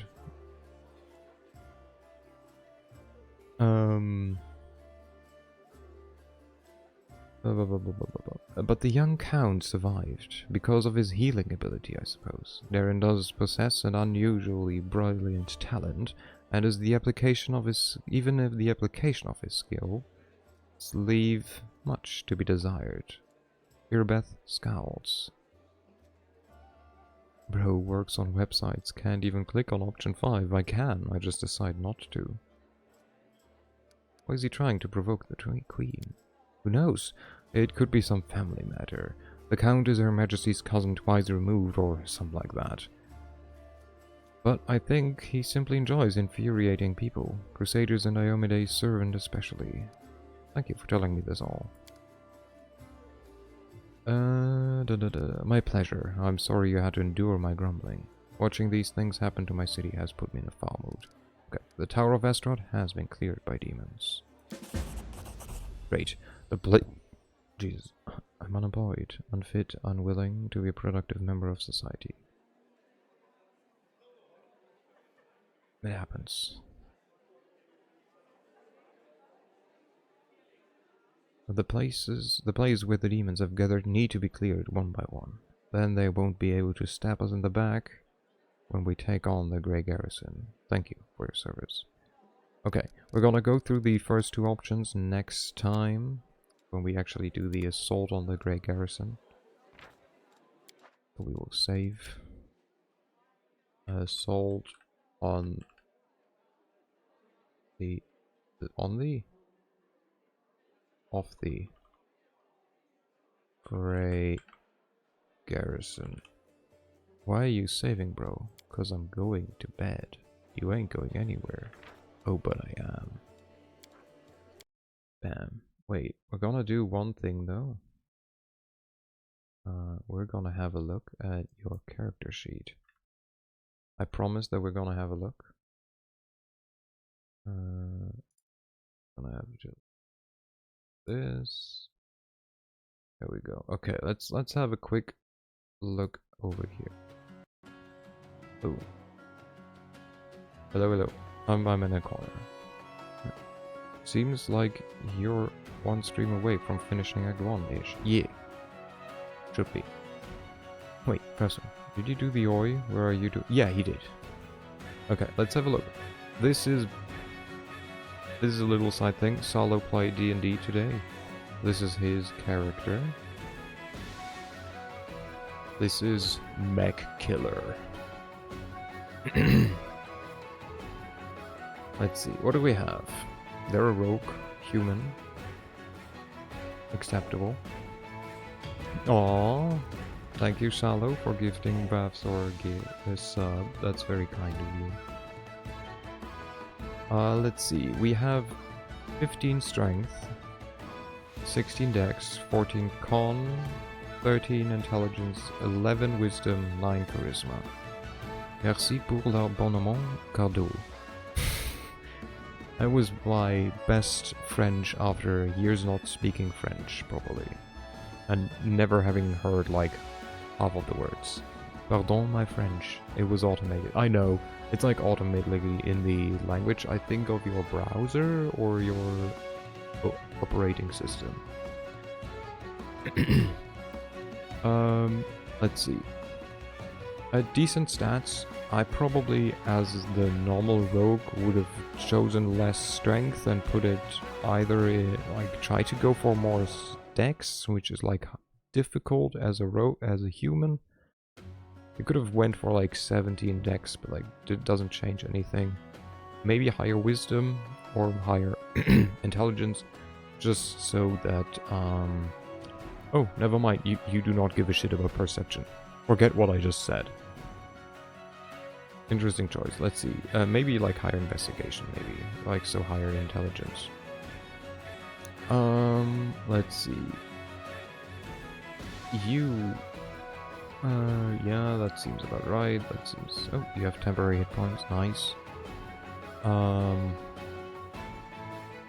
You have... So you play dragon... Oh, you're a criminal. Okay, makes sense. You speak Abanasian, which I assume is a custom language for the campaign that you're running. We will have to have a look at... Like, where the heck here is again the backstory? Not gonna lie, there were a lot of buttons to make a character. I did not read them all when I spam clicked. That's perfectly reasonable. You're a rogue. Wait. You have not made a choice yet. You're at level 3, you should be able to choose a rogue archetype. Just saying. You have not made a choice. What do you have? You have 2 daggers.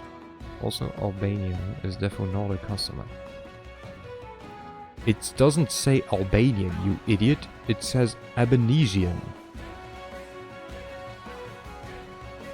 Sorry if that was rougher, but like, what the fuck? You cannot tell me that, like, Albanian... Of course Albanian isn't a custom language. This doesn't say Albanese. This doesn't say Albanian. Don't give me shit if you're the one who fills out... Like, what the fuck? Trying to give me shit when he's the one who puts it there. What the heck?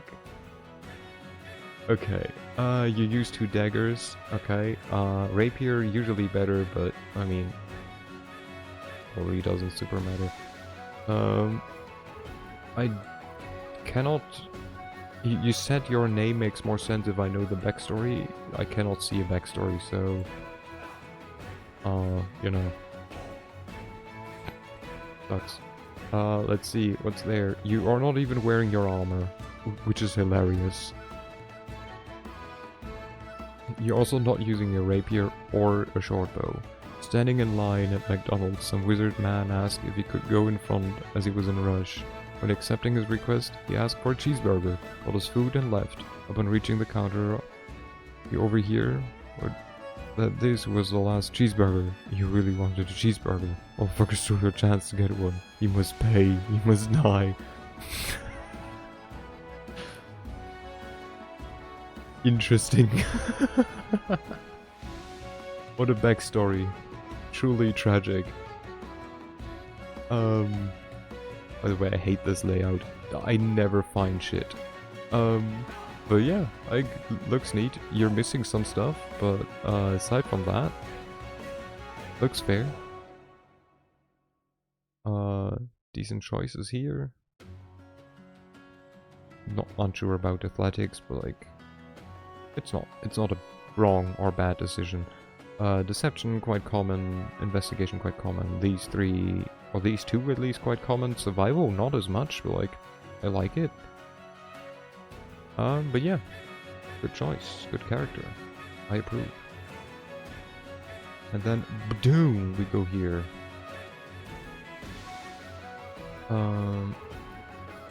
And I will... Oi! Yeah, where am I going? I'm going to bed.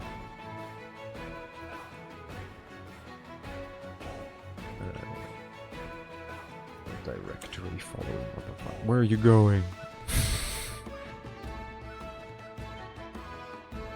Wait, how is he still... Has it been... longer than 14 hours? Oh no.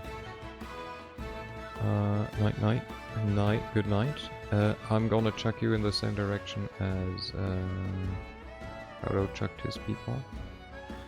Because it is Mikey's birthday. Mikey's a Catboy streamer. He's currently playing Lethal Company with some people. One of them I know. So, raid to this, the band. Thank you everyone for joining me as always. It's much appreciated. And I don't yet know if I'm gonna stream on Saturday. I'm not gonna stream on Sunday because I'm gonna run a D&D thing for some people. But I'll be back with Pathfinder next week on Tuesday. Unless I get sick or something happens. I don't know. Unlikely, but who knows. But until then, have a good night and bye bye.